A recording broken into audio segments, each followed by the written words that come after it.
আসসালামু আলাইকুম ওয়া রাহমাতুল্লাহি ওয়া বারাকাতুহু। বিসমিল্লাহির রহমানির রহিম। আলহামদুলিল্লাহ ওয়াসসালাতু ওয়াসসালামু আলা রাসূলিল্লাহ ওয়া আলা আলিহি ওয়া সাহবিহি আজমাইন ওয়া বা'দ। ফাকাদ ক্বালা আল-ইমাম আল-বুখারী রাহিমাহুল্লাহু তাআলা বাবু ফাযলি মক্কাহ ওয়া বুনিয়ানিহা ওয়া কওলিহি তাআলা ওয়া ইয জাআলনা আল-বাইতা মাসাবাতাল লিন-নাস ওয়া আমনা ওয়াত্তাখিযু মিন মাকামি ইব্রাহিমা মুসাল্লা وعهدنا إلى إبراهيم وإسماعيل أن طهر بيتي للطائفين والعاكفين والركع السجود وإذ قال إبراهيم رب اجعل هذا بلدا آمنا وارزق أهله من الثمرات من آمن منهم بالله واليوم الآخر قال ومن كفر فأمتعه قليلا ثم أضطره إلى عذاب النار وبئس المصير وإذ يرفع إبراهيم القواعد من البيت وإسماعيل ربنا تقبل منا إنك أنت السميع العليم ربنا وجعلنا مسلمين لك من ذرياتنا أمة مسلمة لك وأرنا مناسكنا وتب علينا إنك أنت التواب الرحيم। সম্মানিত ভাতৃমণ্ডলী, আল্লাহ রাব্বুল আলামিনের প্রশংসা এবং প্রিয় নবী সাল্লাল্লাহু আলাইহি ওয়াসাল্লামের উপর সালাত ও সালামের পর আজ জুমাবার 17ই শাওয়াল 1445 হিজরি মোতাবেক 26 এপ্রিল 2024 আমাদের ধারাবাহিক আলোচনা সহিহুল বুখারীর হজের পর্ব নম্বর 11, ইমাম বুখারীর হজের পর্বের অধ্যায় নম্বর 42। এতে ইমাম বুখারী রাহিমাহুল্লাহ একটি অধ্যায় নিয়েছেন মক্কার ঘর বাড়ির ফজিলত, মক্কা নগরীর ফজিলত এবং সেখানকার ঘর বাড়ি যারা সেখানে বসবাস করে যদি তারা ভালো মানুষ হয়, সৎকর্মশীল হয়, বেদিন নয়, বেনামাজি নয়, পাপী নয়, তাদের শাস্তিও খুব কঠিন। কিন্তু তাদের ফজিলত, সেখানকার ঘরবাড়ির ফজিলত, সেখানকার ভূমির ফজিলত, এই মর্মে কয়েকটি আয়াত নিয়েছেন সূরাতুল বাকারার, আর তারপরে হাদিস রয়েছে কয়েকটি। যেহেতু হজের সম্পর্ক হচ্ছে মক্কাতুল মুকাররমার সাথে, যেখানে বাইতুল্লাহ রয়েছে, বাইতুল্লাহর তওয়াফ গুরুত্বপূর্ণ, হজের ফরজ রুকন, তারপরে সেখানে সাফা মারওয়া রয়েছে যার তওয়াফ সাই করা হচ্ছে, ওয়াজিব ফরজ গুরুত্বপূর্ণ ইবাদত, এবং মেনা রয়েছে সেটাও মক্কা নগরীতে, মুজদালিফাও মক্কা নগরীতে, আরাফাও মক্কা নগরীতে। তো হজের সম্পর্কে হচ্ছে মক্কা নগরীর সাথে, সুতরাং মক্কার ফজিলত এখানে বর্ণনা করেছেন। 42 নম্বর অধ্যায় বলছেন বাবু ফাজলে মক্কা তো বুনিয়ানিহা। এই অধ্যায় হচ্ছে মক্কাতুল মুকাররমার ফজিলত এবং সেখানকার ঘর বাড়ির ফজিলত। সেখানে যেসব ঘর বাড়ি রয়েছে হারামের ভিতরে থাকলে ফজিলত, হারামের বাইরের গুলো সেই ফজিলত নেই। প্রতিবেশী হিসাবে ফজিলত আছে। ভালো মানুষের প্রতিবেশী হলে, ভালো জায়গার প্রতিবেশী হলে যেমন হয়, ঠিক তেমন, যেমন আমাদের দাম্মাম, রিয়াদ, কাসিম, জেদ্দা, তায়েফ, এগুলো শহরের বিশেষ কোন ফজিলত আছে? এমন কোন ফজিলত নেই। কিন্তু আল্লাহর ঘরের কাছাকাছি আছি, মদিনাতুর রাসূল সাল্লাল্লাহু আলাইহি সাল্লামের কাছাকাছি আছি, প্রতিবেশী, এই হিসাবে কিছুটা অবশ্যই ফজিলত আছে অন্যান্য জায়গায় দূরে থাকার চাইতে। এখান থেকে যেই ভাবে সহজেই আপনি আল্লাহর ঘরে জিয়ারতে চলে যাচ্ছেন, উমরায় চলে যাচ্ছেন, মসজিদ নববীতে সালাত আদায় করার জন্য চলে যান, সেটি কি অন্য জায়গাতে সম্ভব? ব্যয়বহুল, কঠিন, বাধা নিষেধ ইত্যাদি ইত্যাদি বিষয়, জটিলতা বিভিন্ন রকম। আল্লাহর শুকরিয়া আদায় করব, আলহামদুলিল্লাহ, যাদেরকে আল্লাহ নসিব করেছেন সৌদি আরবে থাকার। দুনিয়ার সাথে আল্লাহ দিন দিয়েছেন, দিনকে হারাবেন না। ওরা সবচেয়ে বেশি হতভাগা যারা সৌদি আরব আসার পরে দিন পায়নি। এখান থেকে পয়সা নিয়ে গেছে কিন্তু দিন পায়নি, তাওহীদ পায়নি, সুন্নাত পায়নি, শিরক বিদআত থেকে মুক্ত হয়নি, বেনামাজি নামাজি হইতে পারেনি, অত সৌদি আরব থেকে চাকরি করে গেছে, হারাম খাওয়া ছাড়েনি, এখনো অসৎ জীবন যাপন করছে দেশে গিয়ে। তাদের মতো নিকৃষ্ট আর কেউ নেই। জি, হতভাগা। যারা ভালো মানুষ আল্লাহ শুকরিয়া আদায় করি, যারা খারাপ তাদের জন্য হেদায়েতের দোয়া করি এবং তারা হেদায়েতের চেষ্টা করুন, সংশোধন করুন, এখনো সোজা হয়ে যান, সময় আছে, না হলে কঠিন শাস্তি রয়েছে। যার যত সম্মান নিয়ামত তার তত বেশি হিসাব, তত হিসাব। জি, একজন মানুষ গরিব হলে ইসলামের রুকন 3টা আদায় করে জান্নাত, চিন্তা করেছেন কোনদিন? অত ইসলামের রুকন ফরজ। গরিব মানুষ তার লা ইলাহা ইল্লাল্লাহ মুহাম্মাদুর রাসূলুল্লাহ তাওহীদ সুন্নাত যদি ঠিক থাকে, 5 ওয়াক্ত সালাত আদায় করে, ফরজ সালাত আদায় করে, সুন্নত করলে ভালো, 5 ওয়াক্ত সালাত আদায় করে, আর রমজান মাসে সিয়াম পালন করে, জান্নাত। যাকাত নেই, হজ নেই, কিন্তু একজন পয়সাওয়ালা মানুষ যে আল্লাহর ঘর পর্যন্ত পৌঁছতে পারবে, তার জন্য জরুরি, না হলে জান্নাত পাবেন না। হজ ফরজ আছে, হজ করলো না, জান্নাত পাবে না। যাকাত ফরজ আছে, যাকাত দেয় না, জান্নাত পাবে না, জাহান্নামের সম্মুখীন হবে। যাকে যত বেশি নিয়ামত আল্লাহ দিয়েছেন তার হিসাবও কঠিন। এই জন্য একজন আলেমের হিসাব যেমন মর্যাদাও বেশি, তেমন হিসাবও বেশি। যাকে যত বেশি আল্লাহ দিনের জ্ঞান দিয়েছেন, একজন হাফেজের হিসাব, একজন হাফেজ যদি একজন সাধারণ মানুষের মতো চলাফেরা করে, একজন সাধারণ মানুষও কোরআন তেলাওয়াত করে না দৈনিক, একজন হাফেজও কোরআন তেলাওয়াত করে না, মনে করছেন যে এত সহজ? কঠিন হিসাব রয়েছে। আপনার সিনাতে আল্লাহ 30 পারা কোরআন দিয়েছেন, এত বড় নিয়ম মধ্যে আর কোরআন ছুঁয়ে দেখেন না, কঠিন শাস্তির সম্মুখীন হইতে হবে। জি, আল্লাহ হেদায়েত দান করুন। মাদ্রাসা পড়ার পরে এখানে এসে ভিসা ব্যবসা, অবৈধ ব্যবসা, আদম ব্যাপারী, মাদ্রাসা পড়া বিভিন্ন কওমি আর আলিয়া বিভিন্ন জায়গাতে পড়ে এসে অনেকে এরকম জড়িয়ে, ফজরে দেখা যায় না, তাদের হিসাব আরও কঠিন সাধারণ মানুষের চাইতে। তো মক্কার ফজিলত ও বুনিয়ানিহা, বুনিয়ান মানে ঘর বাড়ি, বানা ইয়াবনি বুনিয়ান মাসদার। এইখান থেকে বিল্ডিংকে আর উদ্দেশ্যে মাবনা বলা হয়, বোঝেন অনেকে হয়তো না। আর রাজমিস্ত্রিকে, রাজমিস্ত্রি আরবি কে জানে? হ্যাঁ, বান্না, বেন্নাই নয়, মানে সব কিছু বিক্রি, একামাকে আকামা, যেখানে জের সেখানে জবর, যেখানে জবর সেখানে জের। বান্না, বানা ইয়াবনি থেকে হচ্ছে বান্না, মানে যে বেশি বেশি বানায়, মোবাইল লাগার শেখা, বেশি বেশি বানায়, মানে সবসময় ওর কাজই হচ্ছে ঘর নির্মাণ করা, মোবাইল লাগার শেখা। বান্নাউন শব্দটি হচ্ছে বান্নাউন, ফাআলুনের ওজনে। জি, বানা ইয়াবনি থেকে বুনিয়ান মানে ঘর বাড়ি। তো মক্কার ঘর বাড়ির ফজিলত, ওয়া কাউলিহি তাআলা, মহান আল্লাহর বাণীর তাফসীর, ওয়াইজ জাআলনাল বাইতা মাসাবাতাল লিন্নাস, কোরআনে কারীমের আয়াত দিয়ে মক্কার ফজিলত প্রমাণ করেছেন প্রথম, আর তারপরে হাদিস নিয়ে এসেছেন বেশ কয়েকটি। স্মরণ করো, যেখানে কোরআনে ইজ দিয়ে শুরু হয়েছে সেখানে তাফসীরকাররা বলেছেন যে উজকুর একটি ফেল ক্রিয়া উজ্জ আছে।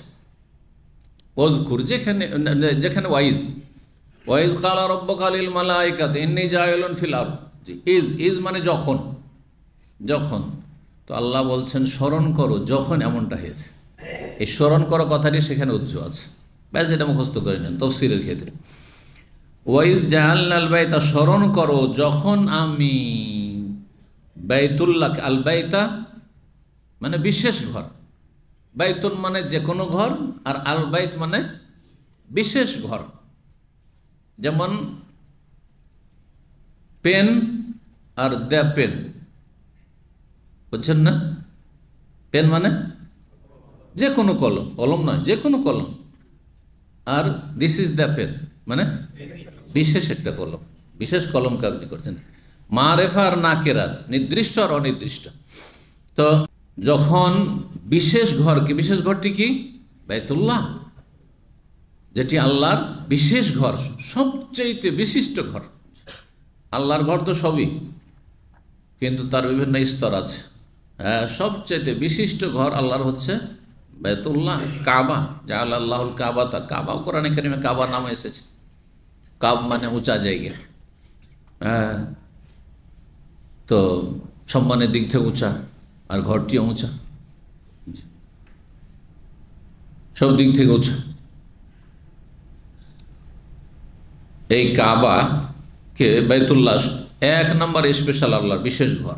আর তারপরে মসজিদগুলি বাইতুল্লাহ, আল্লাহর ঘরে বসে আছে, মানে মসজিদে বসে আছে, আল্লাহর বিশেষ ঘর। এছাড়া আমার বাড়ি, আপনার বাড়ি, হ্যাঁ, যেখানে যার বাড়ি আছে সবগুলি আল্লাহর ঘর না? ওরা জমিন আল্লাহর, কোরআনে কারিমে রয়েছে ইন্নাল আরদা লিল্লাহ ইউরিসুহা মান ইয়াশা, সারা পৃথিবী আল্লাহর, যাকে ইচ্ছা যখন ইচ্ছা যেইভাবে কার হাতে তুলে দেবেন আল্লাহ জানেন। পৃথিবীর নেতৃত্বে আজকে যারা নেতৃত্বে আছে, কালকে তারা অসহায়, নিশ্চিহ্ন। আর যাদের কোনো নাম দামই ছিল না, কেউ জানতো না চিনত না, তারা ক্ষমতায় এসে বসল। এক হাতে আল্লাহ রাখেন না। জি, তো বাইত, এখানে বিশেষ বাইত স্মরণ করো যখন আমি কাবা ঘরকে কি বানিয়েছিলাম, যে আল্লাহ মানে করেছিলাম, বানিয়েছিলাম মাসাবাতাল লিন্নাস, বিশ্বজগতের মানুষের জন্য মিলন কেন্দ্র, মিলন স্থল। জি, সাবা ইয়াসুব মানে কোনো জায়গায় অবস্থান করা, ওখান থেকে মাসাবাতন মানে যেই জায়গায় মানুষ অবস্থান করতে আসে। মানুষ সারা বিশ্ব থেকে আসছে, সারা দুনিয়ার লোককে যদি দেখতে হয়, প্রতিটি দেশের লোককে যদি দেখতে হয় তো মক্কাতুল মুকাররমা চলে যেতে হয়, তাই না? তারপরে মদিনা মুনাওয়ারা। পৃথিবীতে কোনো জায়গায় সারা পৃথিবীর লোক একত্রিত হয় না, যে সারা দুনিয়ার প্রতিটি দেশের লোক আছে, কিন্তু হজের মৌসুমে সারা পৃথিবীর লোক আছে। ওমরা তো আজকাল গোটা বছরই থাকছে, তাই না?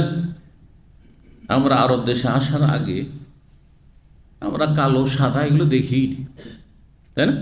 অধিকাংশ লোক কালো সাদা দেখিনি, শুধু এশিয়ান লোককে দেখেছি, ইউরোপিয়ানও দেখিনি, অনেকে অল্প কিছু লোক আছে, যেমন আমরা দেখেছি হয়তো দু একজন, কখন কালো দেখেছি, সাদা দেখেছি, কিন্তু সবাই তো আর দেখেননি। ওই শুধু জানেন ইন্ডিয়া, বাংলাদেশ, পাকিস্তানের লোক খুব বেশি, আর কতটা জানেন? সারা পৃথিবীর লোক এখানে দেখতে পাচ্ছেন আপনি সহজে। তো মাসাবাতাল লিন্নাস মানে মানব জাতির জন্য মিলন কেন্দ্র আল্লাহ বানিয়েছেন। কাকে? এই ঘরকে, এই ঘরকে কেন্দ্র করে মানুষ আসছে, বাইতুল্লাহকে, কাবা ঘরকে। ও আমান্নান এবং নিরাপত্তার স্থল হিসাবে আল্লাহ তৈরি করেছেন, নিরাপত্তার জায়গা, সবচেয়ে বেশি নিরাপত্তা, যেখানে পশু পাখিরও নিরাপত্তা আছে। এটা খরগোশ মারতে পারবেন না।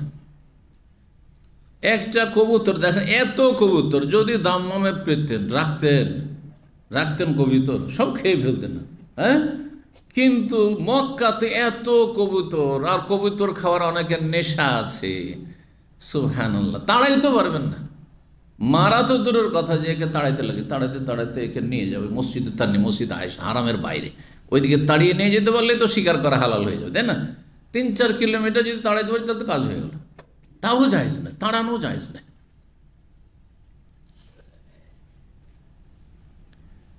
অপরাধী যদি বাইরে কোথাও অপরাধ করে, ক্রাইম করেছে বাইরে, আর মক্কা যদি আশ্রয় নেই, তাহলে মৃত্যুদণ্ড তার আছে, মৃত্যুদণ্ড হারামে, হুদুদ হারামে দেওয়া যাবে না, ওকে বাইরে নিয়ে যেতে হবে। কিন্তু সেখানে যদি ফাসাদ করে, হারামে ফাসাদ করছে, হারামের এরিয়ার ভিতরে, সেখানেই এমন কিছু করেছে যাতে মৃত্যুদণ্ড তার জন্য ফরজ হয়ে যাচ্ছে, তখন তাকে মারা যাবে, হ্যাঁ, শান্তি প্রতিষ্ঠার জন্য এবং সেখানে ফিতনা ফাসাদ রক্ষা করার জন্য। তাহলে কত আল্লাহ সম্মান দিয়েছে, নিরাপদ সেখানে। এমনকি হারিয়ে যাওয়া বস্তু নিরাপদ।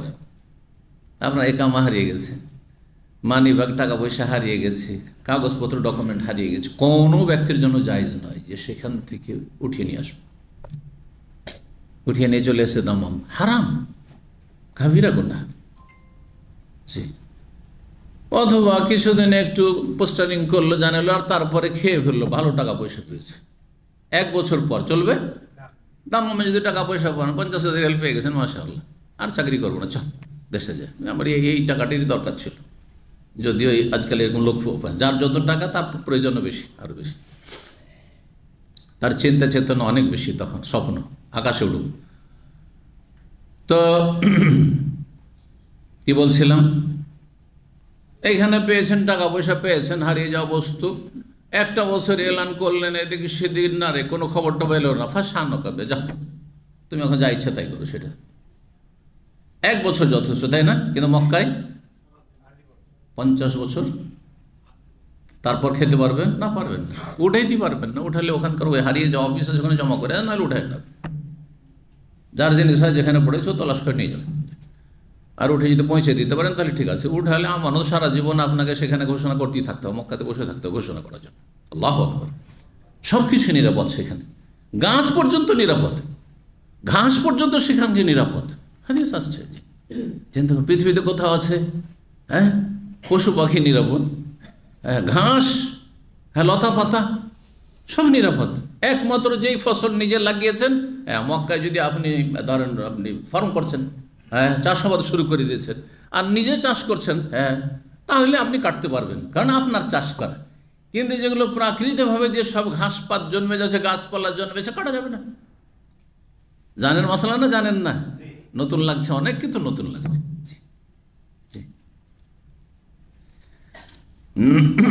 ও আমনান, দেখেন কত ব্যাপক নিরাপত্তা।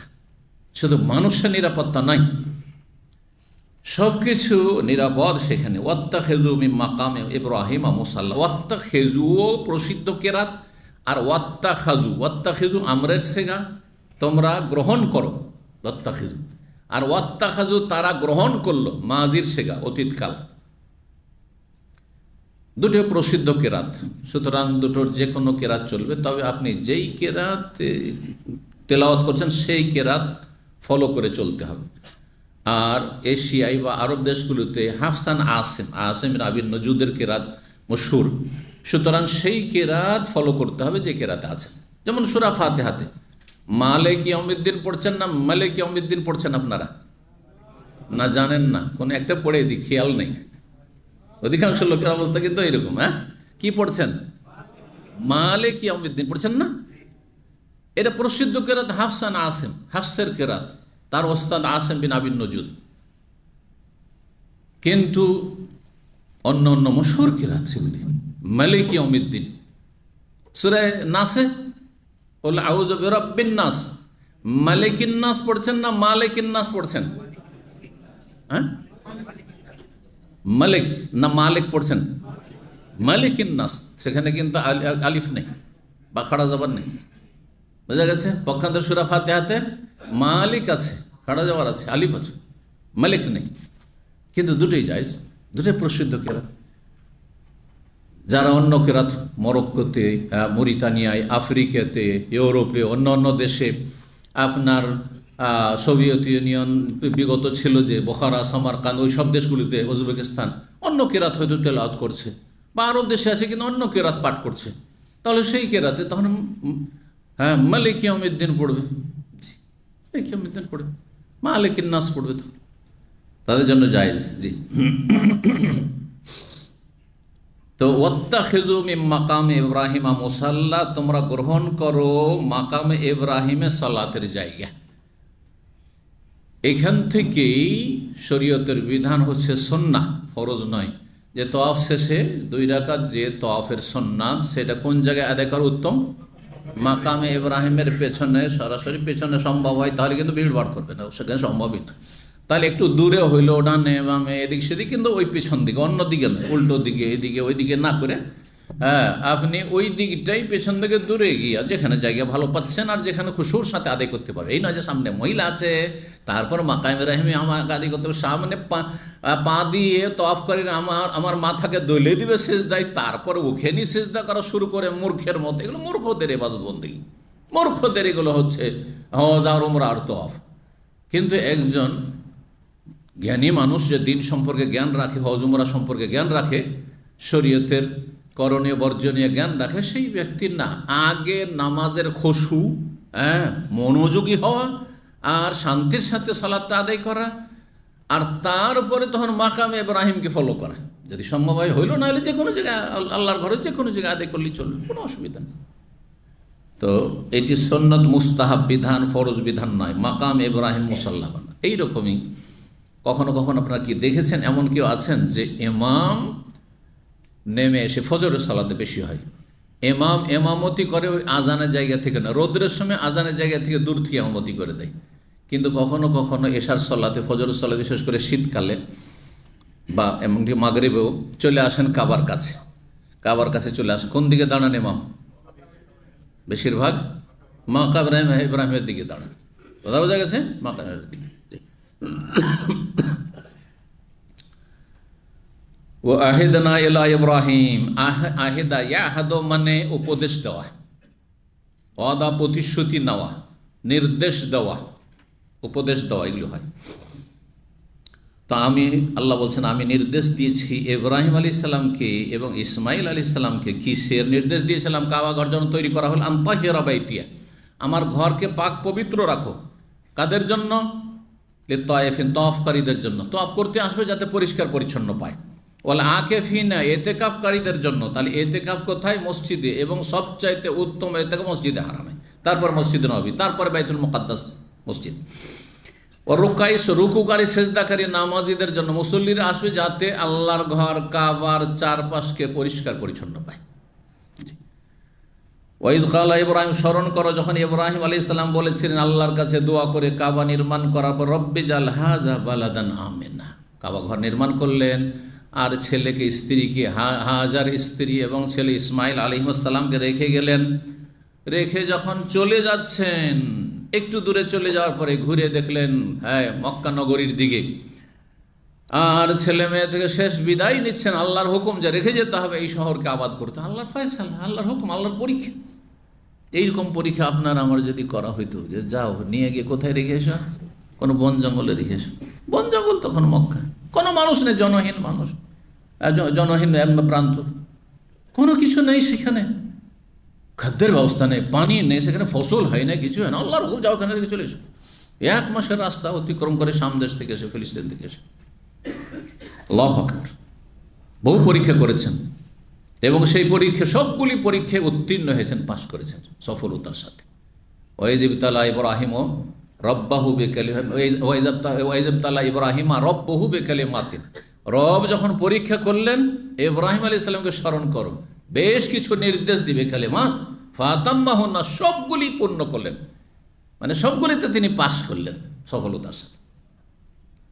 এমনকি ছেলেকে জবাই করো, যেমন তেমন কথা, পরীক্ষা, পরীক্ষা হবে, পরীক্ষা। রেখে আসো, যাও ছেড়ে দিয়ে রেখে আসো, কোনো খোঁজ খবর নেই, কোনো যোগাযোগের ব্যবস্থা নেই। আজকাল তো আলহামদুলিল্লাহ যোগাযোগের ব্যবস্থা আছে। তারপরে যদি বলা যাও অমুক দেশে রেখে আসো, তুমি এখানে থাকো, ওখানে থাকবে, সহজ মেনে নেবেন না আপনি। দুনিয়ার বড় বেনিফিট না হলে এই প্রবাস জীবন মেনে নিতেন, যদি বেতন না থাকতো, একদিনের জন্য মেনে নেবেন, কেউ মেনে নেবেন, আমিও নেবেন, আপনিও নেবেন।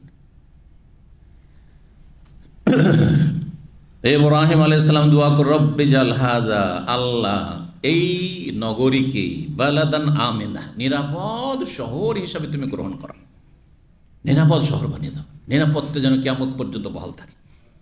ওয়ারযুক আহলাহু মিনাস সামারাত, এবং এখানকার পরিবার পরিজনকে, বসবাসকারীদেরকে তুমি ফলমূল রিজিক দান করো। সুবহানাল্লাহ। আল্লাহর কাছে অসম্ভব কিছু না, চাওয়ার ক্ষেত্রে আল্লাহর জন্য সবই সম্ভব, সুতরাং অসম্ভব মনে করলে হবে না। শুধুমাত্র প্রাকৃতিকভাবে যেগুলি অসম্ভব সেগুলি চাওয়া নিষেধ। কি বুঝলেন? কথাটা বুঝেন। আল্লাহর কাছে কোনো কিছু অসম্ভব নয়। একজন বুড়োকে যুবক করা অসম্ভব নাকি? সম্ভব। তারপরে এই বুড়ো যদি দোয়া করে, যে সাদা দাড়ি হয়ে গেছে, ধরে যে আল্লাহ আমাকে এখন, ওই জীবনটা খুব ভালো লাগছে, যখন কিশোর ছিলাম আর মুখমণ্ডলে দাড়ি মোচ ছিল না, কত সুন্দর লাগতো, স্মার্ট লাগতো, আল্লাহ আমাকে ওই 10 বছরের বালক বানিয়ে দাও। এই দোয়া করা জায়েজ? এতেদাফির দোয়া, সীমালঙ্ঘন, জায়েজ নয়। কেউ যদি দোয়া করেন, আল্লাহ সারা জীবন বাঁচাইতে পারবেন না কিয়ামত পর্যন্ত, আল্লাহ আমাকে ও কিয়ামত পশ্চিম দিকে সূর্য উঠবে যে ওই দিন পর্যন্ত বাঁচিয়ে রাখো, এই দোয়া করা জায়েজ? জায়েজ। কিন্তু আমরা যে বলি যে আল্লাহর কাছে কোনো কিছু অসম্ভব নেই, যেগুলো স্বাভাবিক। সুতরাং কেউ যদি দোয়া করে, একজন সাধারণ মানুষের মধ্যে, আল্লাহ আমাকে কি করে দাও, বাংলাদেশের রাষ্ট্রপতি বানিয়ে দাও, না জায়েজ নাকি দোয়া? না, না জায়েজ নেই, জায়েজ, জায়েজ, জায়েজ। আপনি সেটা দিয়ে আল্লাহর হক রক্ষা করে করতে পারেন তো ভালো, আর না হলে আপনার জন্য বড় পরীক্ষা, যে সেখানে গিয়ে ফেল করে, ওর চাইতে ভালো ছিলেন, গরিব ছিলেন, ভালো ছিলেন। হ্যাঁ, তো আল্লাহর আপনার কাছে দিন দুনিয়ার যে কোনো ভালোটা চাওয়া যাবে, যে কোনো ভালোটা চাওয়া যাবে, সীমালঙ্ঘন যাতে না হয়, প্রাকৃতিক আল্লাহর যা নীতিমালা রয়েছে তার পরিপন্থী যেন না হয়। তো দোয়া করলেন, আল্লাহ মক্কাবাসীকে কি দাও? ফলমূলের রিজিক দাও। কোনো ফল সেখানে ফলের ফলন হয় না। দোয়া করলেন, দেখেন চারিদিক থেকে ফল মক্কায় চলে আসছে যুগে যুগে। হ্যাঁ, এখন না হয় পৃথিবী উন্নতি করেছে, 1400 বছর আগেও নবী সাল্লাল্লাহু আলাইহি ওয়াসাল্লামের আমলেও ঠান্ডার জামানায় চলে গেলেন ইয়ামান ব্যবসা করতে। মক্কার লোকেরা, তাদের পেশায় হচ্ছে ব্যবসা করা, আর ইয়ামানে যেসব ফলগুলি হয় নিয়ে এসে মক্কায় হাজির। আবার গরমের দিনে চলে গেলেন সামদেশে, প্যালেস্টাইন আর সিরিয়া আর লেবানন, আর ওইদিকে যতগুলি ফল হয়, জৈতুন হয়, আর তারপরে আর কি হয়, হ্যাঁ তিন হয়, তিন ও জৈতুন, আর ইত্যাদি ইত্যাদি, আরও বহু ফল যেগুলো হয় ঠান্ডার দেশে, যেসব ফলগুলি সব নিয়ে এসে মক্কায় হাজির চলে আসছে। মক্কার লোক বসে বসে খাচ্ছে, যারা যেতে পারে না তারা বসে বসে খাচ্ছে, কিন্তু পাওয়া যাচ্ছে মক্কার মার্কেটে। আবার ইয়ামান থেকে ভারত বাংলাদেশ পর্যন্ত ব্যবসা বাণিজ্য করতে চলে যেত আরবরা, আর সেখান থেকে ভারতে যেসব হয়, হ্যাঁ নারিকেল হয়, তো আদা হয়, তো অমুক হয়, মশলা হয়, এগুলো সব ভারতের পণ্য, ওইখান থেকে নিয়ে এসে ইয়ামান দিয়ে, আবার ওই ইয়ামান থেকে তখন ওগুলো ভায়া ইয়ামান হয়ে মক্কায় হাজির। 1400 বছর আগে এরকমটা ছিল, চলে আসছে। তো না, ইব্রাহিম আলাইহিস সালামের দোয়া কীভাবে কবুল হয়েছে দেখেন। মানুষ ইখলাসের সাথে দোয়া করলে মানুষ কল্পনা করতে পারে না যে আমার দোয়া এরকম কবুল হতে পারে। আমি কল্পনা করতে পারি না যে আমি ছিলাম কোথায়। অনেকে আমরা গ্রামে বাস করেছি, অধিকাংশ আমরা খড়ের বাড়িতে বাস করেছি, ফুটপাতে বাস করেছি, কত গরিব অভাবে লেখাপড়া করেছি, কিন্তু আল্লাহ কত দূর পর্যন্ত পৌঁছেছেন। আল্লাহর কাছে কোনো মুশকিল নেই, ভালোটা চান এবং আল্লাহর নিয়ামতকে আল্লাহর সন্তুষ্টির কাজে লাগান। খবরদার এমনটা না হয় যে চেয়ে নিলেন আল্লাহর কাছে অনেক কিছু, আর তারপরে নিয়ামত পাওয়ার পরে আপনি সীমা লঙ্ঘন করা পাপে ডুবে গেলেন, আপনি পাপ শুরু করে দিলেন, তাহলে মহাবিপদ টেনে নিয়ে আসেন আপনার জন্য। আর অধিকাংশ লোকের তাই হচ্ছে। আল্লাহ হেদায়েতের উপর আমাদেরকে প্রতিষ্ঠিত রাখুন। দোয়া করলেন তার সাথে, মান আমানা মিনহুম বিল্লাহি ওয়াল ইয়াউমিল আখির, আল্লাহ এই মক্কার লোকদের মধ্য থেকে যারা ঈমান নিয়ে আসবে আল্লাহর উপর, পরকালে ঈমান নিয়ে আসবে, বিশ্বাসী হবে, তাদেরকে তুমি ফলে রিজিক দিও। তাহলে কাফেরের জন্য এখানে বাস নেই, কাফেরের জন্য ইব্রাহিম আলাইহিস সালাম দোয়া নেই। সেজন্য কাফেরকে কিছু সময় দিল, 1400 বছর আগে নবী সাল্লাল্লাহু আলাইহি ওয়াসাল্লামের পূর্বে কাফেররা প্রায় 250-300 বছর থেকেছে, তাদের দাপট ক্ষমতা, কিন্তু আর টিকে নিশ্চিহ্ন হয়ে গেছে। আবু জাহাল, আবু লাহাবের বংশধর কেউ নাই, আর থাকলে কেউ পরিচয় দেবে না যে আমি ওই আবু লাহাবের বংশের, দেবে পরিচয়?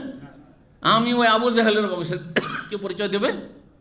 যে আমার বাঙালি সমাজে মির্জাফরের বংশ, সহজে পরিচয় দিবে না। কথা বোঝা গেছে? কারণ ঘৃণার পাত্র আরো হবে ওই কুখ্যাতর কারণে। জি,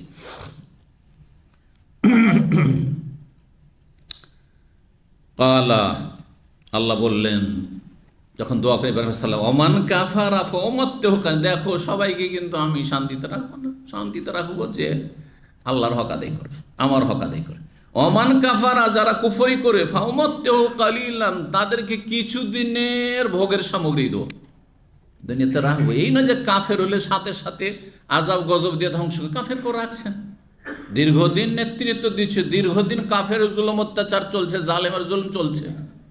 ফাওমাত্তাহু কালিলান সুম্মা আযতারহু ইলা আযাবিন নার, তারপরে তাকে টেনে হেঁচড়ে নিয়ে যাব জাহান্নামের শাস্তিতে। ওয়াবিসাল মাসির, আর সেটি হচ্ছে বড়ই জঘন্য প্রত্যাবর্তন স্থল। স্মরণ কর, ওয়াইদ ইয়ারফা ইব্রাহিমুল কাওয়াইদ মিনাল বাইত, যখন ইব্রাহিম আলাইহিস সালাম এবং ইসমাইল আলাইহিস সালাম বাইতুল্লাহর বুনিয়াদ কি করছিলেন, যে ভিত্তি, কায়দা মানে ভিত্তি উঁচু করছিলেন, মানে ভিত্তি স্থাপন করে নির্মাণ কাজ শুরু করলেন। তখন তারা দোয়া করছিলেন, মানে কাবা ঘর নির্মাণের শেষে সমাপ্তিতে, রব্বানা তাকাব্বাল মিন্না ইন্নাকা আনতাস সামির, হে আমাদের রব, আমাদের পক্ষ থেকে কবুল করো, তাকাব্বাল কবুল করো, মিন্না আমাদের পক্ষ থেকে, ইন্নাকা আনতাস সামিউল, তাকাব্বাল মিন্না শুধু দোয়া, কত ছোট দোয়া, ইন্নাকা আনতাস সামিউল আলিম, আল্লাহর গুণগান, কিন্তু আসল দোয়া হচ্ছে রব্বানা তাকাব্বাল মিন্না, তিনটা শব্দ। রব্বানা, হে আমাদের রব, হে আমাদের মালিক, তাকাব্বাল কবুল করো, মিন্না আমাদের তরফ থেকে। এমনভাবে দোয়া কবুল হলো যে ভাবাই যায় না, সারা দুনিয়ার লোক এই মক্কা নগরীতে আর কাবার তওয়াফ করার জন্য আর হজ করার জন্য এইরকম একবার উদ্গ্রীব থাকবে, অনুরাগী হবে আর ছটপট করবে। যারা আসতে পারছে তারাও বারবার আসতে চাইবে, আর যারা আসতে পারে না কত যে ছটপট করছে, একবার যদি এক নজর আল্লাহর ঘরটা দেখে আসতো, সুবহানাল্লাহ, যাদেরকে নসিব করেছেন। জি হ্যাঁ, বলুন আলহামদুলিল্লাহ। নিশ্চয় তুমি সর্বশ্রোতা সর্বজ্ঞ। রব্বানা, হে আমাদের প্রতিপালক, ওয়াজে আল্লাহ মুসলিমাইনি লাকা, আর আমাদের দুইজন বাপ বেটাকে তুমি তোমার অনুগত বানিয়ে দাও। মুসলিম মানে অনুগত, মুসলিমাইনে তাসনিয়া দ্বিবচন। অমিন যুররিয়াতিনা, এবং আমাদের সন্তানদের মধ্য থেকেও তাদেরকে অনুগত বানিয়ে দাও। উম্মাতাম মুসলিমাতান লাক, একটি উম্মত তৈরি করো আগামী প্রজন্মে যারা যেই উম্মতটি তোমার অনুগত হয়।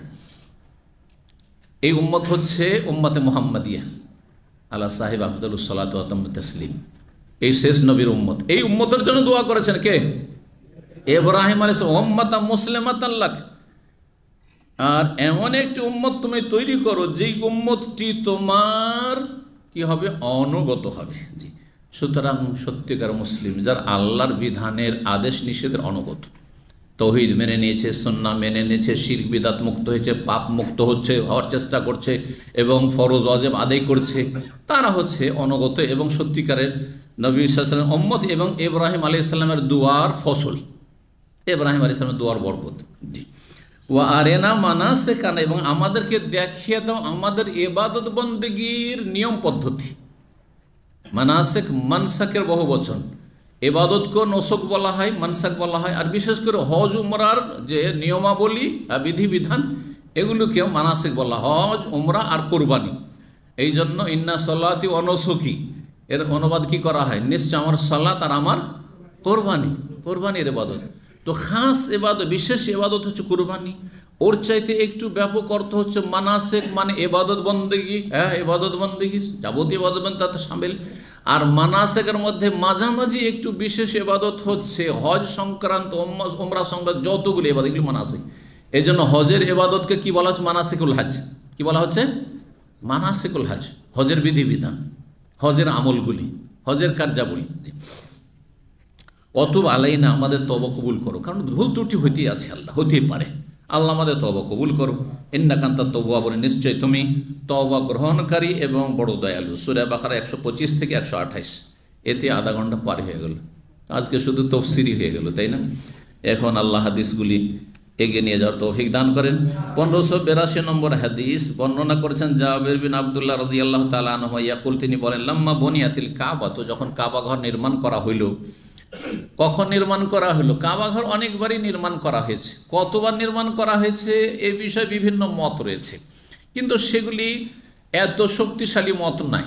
হ্যাঁ, কাবা ঘর অনেকে বলেছে 10 বার নির্মাণ করা। সর্বপ্রথম কে নির্মাণ করেছে? হ্যাঁ, একটি মত যেটা প্রসিদ্ধ মত, সেটা হচ্ছে ফেরেশতারা তৈরি করেছেন প্রথম। তারপরে আদম আলাইহিস সালাম তৈরি, তারপরে নূহ আলাইহিস সালাম, তো অমুক তমুক, ইব্রাহিম আলাইহিস সালাম, তারপরে তাহলে পুনর্নির্মাণ করেছে। এগুলো নানা মত, কিন্তু আমাদের কাছে অথেন্টিক, বিশুদ্ধ এবং সহি দলিল দ্বারা যেটা প্রমাণিত যে ইব্রাহিম আলাইহিস সালাম কি করেছেন?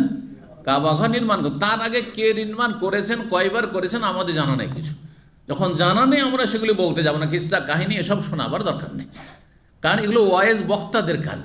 এতবার নির্মাণ, এতে মানুষ কাবা এত পুরাতন, আর অমুক তৈরি করেছেন, অমুক তমুক তৈরি করেছেন, এত তিলকে তাল করে বয়ান করার দরকারটা কি? আল্লাহ ইব্রাহিম আলাইহিস সালাম পর্যন্ত বয়ান করেছেন, নূহ আলাইহিস সালামের কথা বয়ান করেননি, শীস আলাইহিস সালামের কথা বয়ান করেননি, আদম আলাইহিস সালামের কথা বয়ান করেননি, মালায়েকা ফেরেশতার কথা বর্ণনা করেননি। শুধু আমরা করব না, কিসসা কাহিনীর কিতাবাদি তা আছে, হতে পারে না হইতে পারে। তো কিন্তু পুনর্নির্মাণ হয়েছে তারপরে ইব্রাহিম আলাইহিস সালামের পরে অনেকবারই। ইসলামের ইতিহাসে 1400 বছর ভিতরে পুনর্নির্মাণ হয়েছে। আর নবী সাল্লাল্লাহু আলাইহি ওয়াসাল্লামের বয়স যখন 35 বছর ছিল, তখন কুরাইশরা যখন কুফরির ওপর ছিল, শিরকের ওপর ছিল, ইসলামের আগমন হয়নি। নবী সাল্লাল্লাহু আলাইহি ওয়াসাল্লাম নবী হয়েছেন 40 বছর বয়সে, তার 5 বছর আগে। 35 বছর বয়স মানে নবুয়ত রিসালাতের 5 বছর পূর্বের ঘটনা। কুরাইশরা দেখলো যে কাবা ঘর ভেঙে পড়ছে, এই অবস্থা রাখা যাবে না, কাবা ঘর তৈরি করতে হবে। মিটিং হলো, তাদের আলাপ আলোচনা হইলো, কিন্তু আমরা তো সব গরিব মানুষ, মক্কার লোকেরা, এত বড় কাবা ঘর তৈরি করা তো খরচ খরচা জুটানো যাবে না, আর কারো হারাম পয়সা নেব না, কারো বেশ্যাখানার পয়সা, পতিতালয়ের ইনকামের পয়সা নেওয়া যাবে না, কারো মদের পয়সা নেওয়া যাবে না, কারো এই পয়সা নেওয়া যাবে না, সেই পয়সা নেওয়া যাবে না, সুদের পয়সা নেওয়া ইত্যাদি, এইসব পয়সা নেওয়া যাবে না। তারাও মনে করতো যেগুলো কি পাপের কাজ, পাপের কাজ। হালাল পয়সা দিতে, হালাল রোজগার থেকে দিতে হবে। এই হালাল রোজগার থেকে কালেকশন চাঁদা করতে গিয়ে, কাবা তৈরি করতে গিয়ে টাকা কম পড়ে গেল, অভাব দেখা দিল, যে এত বড় ঘর তৈরি করা যাবে না, তাহলে কি কর, ঘরকে ছোট করে দে। ছোট করার জন্য তখন কয়েক হাত জায়গা, এইদিকে উত্তর দিকে ছেড়ে দেওয়া হলো, যেই জায়গাটি মোটামুটি মানুষ সমান করে ঘেরা আছে, যেই জায়গার দুটি নাম রয়েছে, কে বলতে পারেন? একটি হাতিম, আরেকটি হচ্ছে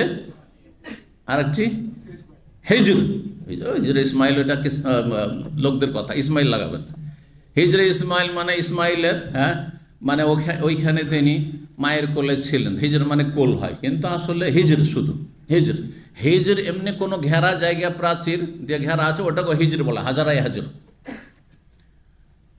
পরিত্যক্ত বস্তুকে হিজর বলা হয়, হিজরা মাহজুরা, কোরআনে কারিমে রয়েছে সূরা ফুরকানে। জি, রাসূলুল্লাহ সাল্লাল্লাহু আলাইহি ওয়াসাল্লাম অভিযোগ করে আল্লাহর সামনে, ইন্নাকুম ইত্তাখাযু হাযাল কোরআন মাহজুরা, আল্লাহ আমার কওম, আমার জাতি এই কোরআনকে পরিত্যাগ করেছে।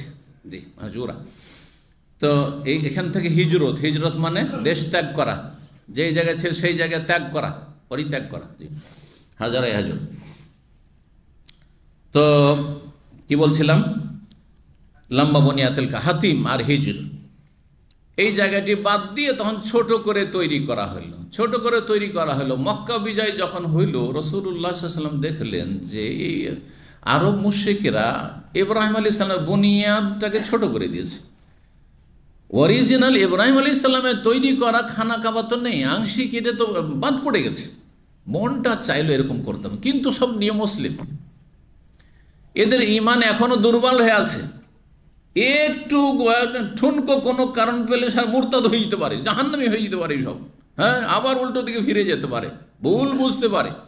এই আশঙ্কায় মা আয়েশা রাদিয়াল্লাহু তাআলা আনহাকে বললেন যে দেখো, তোমার বংশ আমার বংশ একই, মানে মা আয়েশাও কুরাইশ বংশের, আর নবী সাল্লাল্লাহু আলাইহি ওয়াসাল্লামও কুরাইশ বংশের। এই কুরাইশ বংশের লোকেরা সব নিউ মুসলিম, যদি দুর্বল ইমানের পার্টি না হইতো, এদের ইমানটা যদি আরও একটু মজবুত হতো, এরা যদি অনেক আগেই ইসলাম গ্রহণ করতো, অধিকাংশদের মক্কা বিজয়ের সময় ইসলাম গ্রহণ করেছে, তো বড়ই বিপদ রয়েছে যে এরা ভুল না বুঝে, যে আরে মোহাম্মদ কি করতে লাগলো রে, ধীরে ধীরে একটা একটা করে আমাদের ধর্মকর্ম শেষ করলো, আমাদের কাবা ঘরটাও শেষ করে দিল। কথা বুঝতে পেরেছেন? বেদাতিরা যখন দেখে যে আপনি তাদের বেদাত এক একটা করে উঠাইতেই আপনি সুন্নত নফলগুলো, তাদেরকে সুন্নতগুলো শিখাচ্ছেন, তখন দেখো সব তো উঠে মিলাদ উঠিয়ে দিল এরা। দেখলো এই যে ওয়াহাবিরা আসছে না, এই সৌদি আরব থেকে কাজকাম করে এসছে না এরা, আর আসার পরে এই যে মিলাদ উঠিয়ে দিয়েছে, কিয়াম উঠিয়ে দিয়েছে, আর তারপরে এই যে কোরআনখানি, কুলখানি, ফাতিহাখানি সব উঠিয়ে দিয়েছে, এই সব মরার নামে ভোজ ভাজ হয়তো সব উঠিয়ে দিয়েছে, এমনকি জানো আরে নামাজও উঠিয়ে দিচ্ছে। বেদাতের বল কি উঠিয়েছে, নামাজ উঠিয়ে দিছে। নামাজ টাজ পড়ে বলছে শুধু ফরজ, বাস বাস বাস বাস, শুধু নামাজ উঠিয়ে দিয়েছে। কখন? ওই যখন 8 রাকাত তারাবি, এত বাড়াবাড়ি করতে যাবে, 8 রাকাত তারাবি নেই। আর এই বহাসের আপনি পক্ষে যাবেন না, এগুলো করতে যাবেন না। আপনি 8 পড়েন, জানিয়ে দেন যে 8ই সুন্নাত নবী সাল্লাল্লাহু আলাইহি ওয়াসাল্লাম, 20 সুন্নাত নবী সাল্লাল্লাহু আলাইহি ওয়াসাল্লামের নয়, এ কথা জানিয়ে দেন, ব্যাস যথেষ্ট। এতটা 20 আপনি পড়বেন, 30 পড়বেন, 100 পড়ে নফলের নিয়তে পড়ুন, এটা জানিয়ে দেন, ওই উদারতাটা জানিয়ে দেন। কিন্তু আপনি 8 না 20-এর আপনি বহাস তর্ক করতে লাগবেন, তখন এই বেদাতি নিউ মুসলিমগুলো বা বেদাতি যারা একটু কাছাকাছি এসছে তারাও বিভ্রান্ত হবে, উল্টো দিকে চলে যাবে। আর যারা কট্টর বেদাতি বলার সুযোগ পেয়ে যাবে, দেখো দেখো এরা কি করছে, দেখো কিছু রাখবে, কিছুদিন পর বলে মসজিদ মাদ্রাসা সব বাদ, এই বলে না, সাবধান। নবী সাল্লাল্লাহু আলাইহি ওয়াসাল্লাম এই কথাই শিখিয়েছেন, এই হিকমত শিখিয়েছেন। অবস্থা বুঝে ব্যবস্থা নিতে হবে। কতটা এরা সাদরে গ্রহণ করতে পারে, কতটা এদের গ্রহণ করার মতো, হজম করার মতো ক্ষমতা আছে, এটা দেখতে হবে। ভালো খাবার পেয়েছেন, আর খেয়ে নিল এখান পর্যন্ত, আর নাড়ি চলে না, নাড়ি চলে না, কাজ করতে পারে, হজম করতে পারছে না, আর তারপর ডায়রিয়া ধরে নিল, মরো অবস্থা, হাসপাতালে পৌঁছে গেলেন। এটা ভালো জিনিস না, যতটা হজম হতো ততটা খান, যেগুলো হজম করবেন সেগুলো খান। আল্লাহ সঠিক বুঝ দান করুন। জি,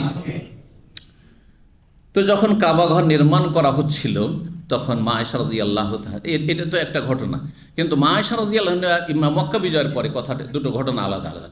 মক্কা বিজয়ের পরে রাসূলুল্লাহ মা আয়েশাকে বললেন যে এরা যদি নিউ মুসলিম তোমার বংশের লোকেরা না হইতো, কি জানি কি বলে ফেলে এরা উল্টো পাল্টা, তা মুরতাদ না হয়ে যায়, এই ভয় যদি না থাকতো তাহলে আমি এই কাবা ঘরকে পুরো ভেঙে দিয়ে ইব্রাহিম আলাইহিস সালামের বুনিয়াদের ওপর এই আসল কাবা নির্মাণ করতাম, যেই কাবা ছিল 5000-6000 বছর আগে থেকে, ইব্রাহিম আলাইহিস সালামের জামানা থেকে, আলা কাওয়াইদে ইব্রাহিম বানাইতাম, কিন্তু সেটি আসল কাবা।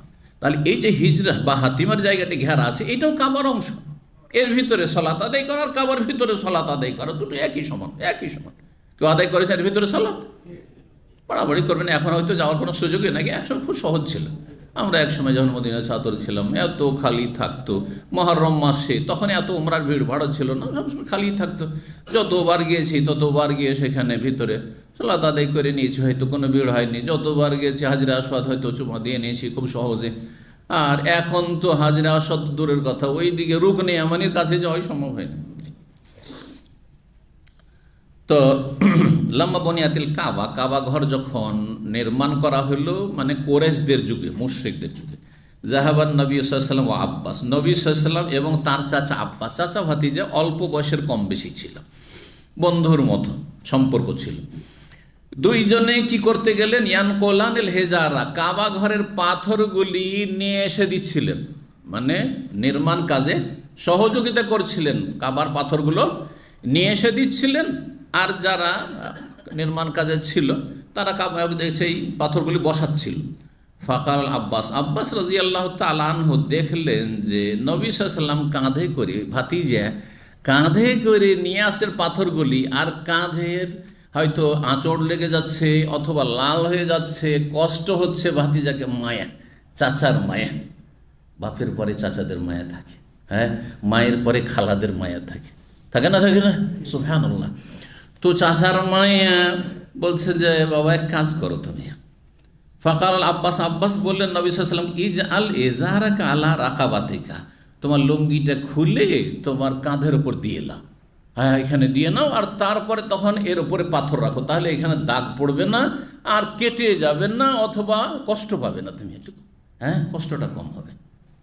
তার মানে এই নয় যে নবী সাল্লাল্লাহু আলাইহি ওয়াসাল্লাম বিবস্ত্র হয়ে গেছেন। মানুষ লুঙ্গির নিচেও আন্ডারপ্যান্ট থাকে, আজকাল একবারে টাইট জাঙ্গিয়া হয়েছে। আমাদের বাবা আমলে, দাদা আমলে আন্ডারপ্যান্ট বলতাম ওকে, বুঝেন না, বুঝেন না, হাফ পায়জামা, এই যে সৌদিরা যেমন পরে না জুব্বার নিচে, দেখেছেন? ঠিক ওই রকমই, কারো মনে আছে এইরকম, না দেখেছেন না দেখেন নাই? ঢিলা ঢালাও হাফ পায়জামার মতো থাকে, এখনো পাওয়া যায়, এখানেও মার্কেটে এখন পাওয়া যায় এগুলো। তো এইগুলো তৈরি করে পড়ত। তো হতে পারে যে এইরকম পোশাক ছিল। এখান থেকে এটা মনে করবেন না যে নবী সাল্লাল্লাহু আলাইহি ওয়াসাল্লাম 35 বছর বয়সে আর ভাতিজাকে বললেন যে তুমি বিবস্ত্র হয়ে যাও।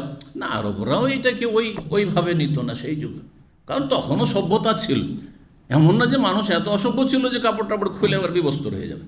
জি, তো যেহেতু হাদিস স্পষ্ট আছে, কেউ এরকম ভাবতে পারে। আর আমরাও যখন পড়ি এই হাদিসটি ছাত্র জীবনে, তখন চিন্তা করতাম যে কথাটা যদি এইভাবে নেওয়া হয় যে নবী সাল্লাল্লাহু আলাইহি ওয়াসাল্লামকে লুঙ্গি খুলতে বলে, আর লুঙ্গি খুলে কাঁধের উপর দিয়ে দিলেন, তাহলে শরীরে কাপড় থাকলো না, থাকলো না, হয়তো গায়ে কাপড় নাই এখানে, তারপরে হাফ প্যান্ট হয়তো আছে, রান কিছু খোলা আছে, রান প্রয়োজনে খোলা যায়, রান খোলা হারাম নেই।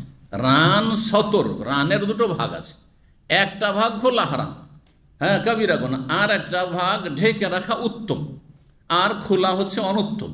নবী সাল্লাল্লাহু আলাইহি ওয়াসাল্লাম রান খোলা অবস্থায় আছেন, আবু বকর আসলেন, ওই অবস্থায় থাকলেন নবী সাল্লাল্লাহু আলাইহি ওয়াসাল্লাম বাড়িতে, ঘটনা জানা আছে না? ওমর আসলেন, বলে ঢুকতে দাও, ঠিক আছে, ওই অবস্থায় থাকলে রান খোলাই থাকলো। উসমান যখন আসেন, যে উসমান এসে গেটে নক করছে, আসতে চাইছে, তখন তাড়াতাড়ি করে রান হাঁটু সহ ঢেকে নিলেন। তখন জিজ্ঞাসা করা হয় নবী সাল্লাল্লাহু আলাইহি ওয়াসাল্লাম, মা আয়েশা জিজ্ঞাসা, ইয়া রাসূলুল্লাহ, এটা কেন করলেন? আমার বাপ আসলো, তাও খোলা রাখলে, শ্বশুর, আর তারপরে ওমর শ্বশুর, দুই খলিফা শ্বশুর আর দুই খলিফা জামাই, দুই খলিফা শ্বশুর আর দুই খলিফা জামাই। শ্বশুরকে মানুষ লজ্জা করে, আর জামাইকে মানুষ লজ্জা করে, করে না সামাজিকভাবে? জি, শ্বশুর আর জামাইয়ের সম্পর্কটা এমন যে এখানে একটা লজ্জা কাজ করে, করে না, করে না? জি। তো আবু বকর আসলো, ওমর আসলো, তো আপনি রান খোলায় রাখলেন, আর উসমান আসতে চট করে আপনি ঢেকে নিলে, তারপরে বলে এখন আসতে বলে কেন? বলে যে উসমান আসলে এত লজ্জাশীল মানুষ যে সে যদি দেখতে পায় যে আমার রান একটু হাঁটুর ওপর কাপড় আছে, দেখে ও দিবে টান, দৌড় দিবে, আসবেই না ও। এই জন্য আমি ঢেকে ফেললাম। বোঝা গেছে? তাহলে দেখতে হবে যে কে কেমন, ওই হিসাবে কাজ করতে হবে। কিন্তু এর মানে এই নয় যে রান খোলা, হ্যাঁ, একবারে সতর ঢাকা ওয়াজিব। কারণ এগুলো কথা আমাদের দেশীয় মোল্লাদের কথা, কিন্তু সতর ঢাকা ওয়াজিব আর ঢালাওভাবে বললে হবে না। সতর কতটা, সতর গালিজা না সতর খাফিফা, এটা বুঝতে হবে। হালকা সতর না ভারী সতর, এটা আপনার বুঝতে হবে। তাহলে তো লজ্জা স্থান সামনের দিকে আর পেছন দিকে যতটা জাঙ্গিয়াতে ঢাকা থাকে এতটা সাওয়াতান, এতটা ঢাকা ফরজ, এতটা ঢাকা আর খোলা হারাম। কেউ যদি বাথরুম করে, হ্যাঁ, মাঠে ঘাটে, রেল লাইনের পাশে যারা বাস করে, আল্লাহ হেদায়েত দান করুন, নদীর পাশে বাস করে, এদিকে নদীতে মানুষ গোসল করছে, বা ট্রেন যাচ্ছে, বাস যাচ্ছে, আর রাস্তার পাশে, দেখেছেন না দেখেননি এগুলো? আল্লাহ হেদায়েত করে এদেরকে, এদের লজ্জা কমে যায়। সবাই নয়, আজকে আলহামদুলিল্লাহ অনেকটা সভ্য হয়েছে, কিন্তু একটা যুগে এরকমই ছিল। জি, ওইটা চার চোখে দেখা না হইলেই হইল। এরকম কিছু মহিলা আছে সমাজে, এরকম কিছু মহিলা আছে। এখানে কিছু মহিলা, হ্যাঁ, মানে স্বামীর সাথে পরিবার এখানে থাকে, চেহারা খুলে আপনার মক্কাতে ঘুরে বেড়াচ্ছে। তো আমাদের উম্মে মোহাম্মদ বাচ্চার মা দেখা হয়ে গেছে, বলছে তুমি এখানে চেহারা খুলে কেন ঘোরাফেরা করছো? এখানে চেহারা খুলে কেন, চেহারা ঢাকো না কেন?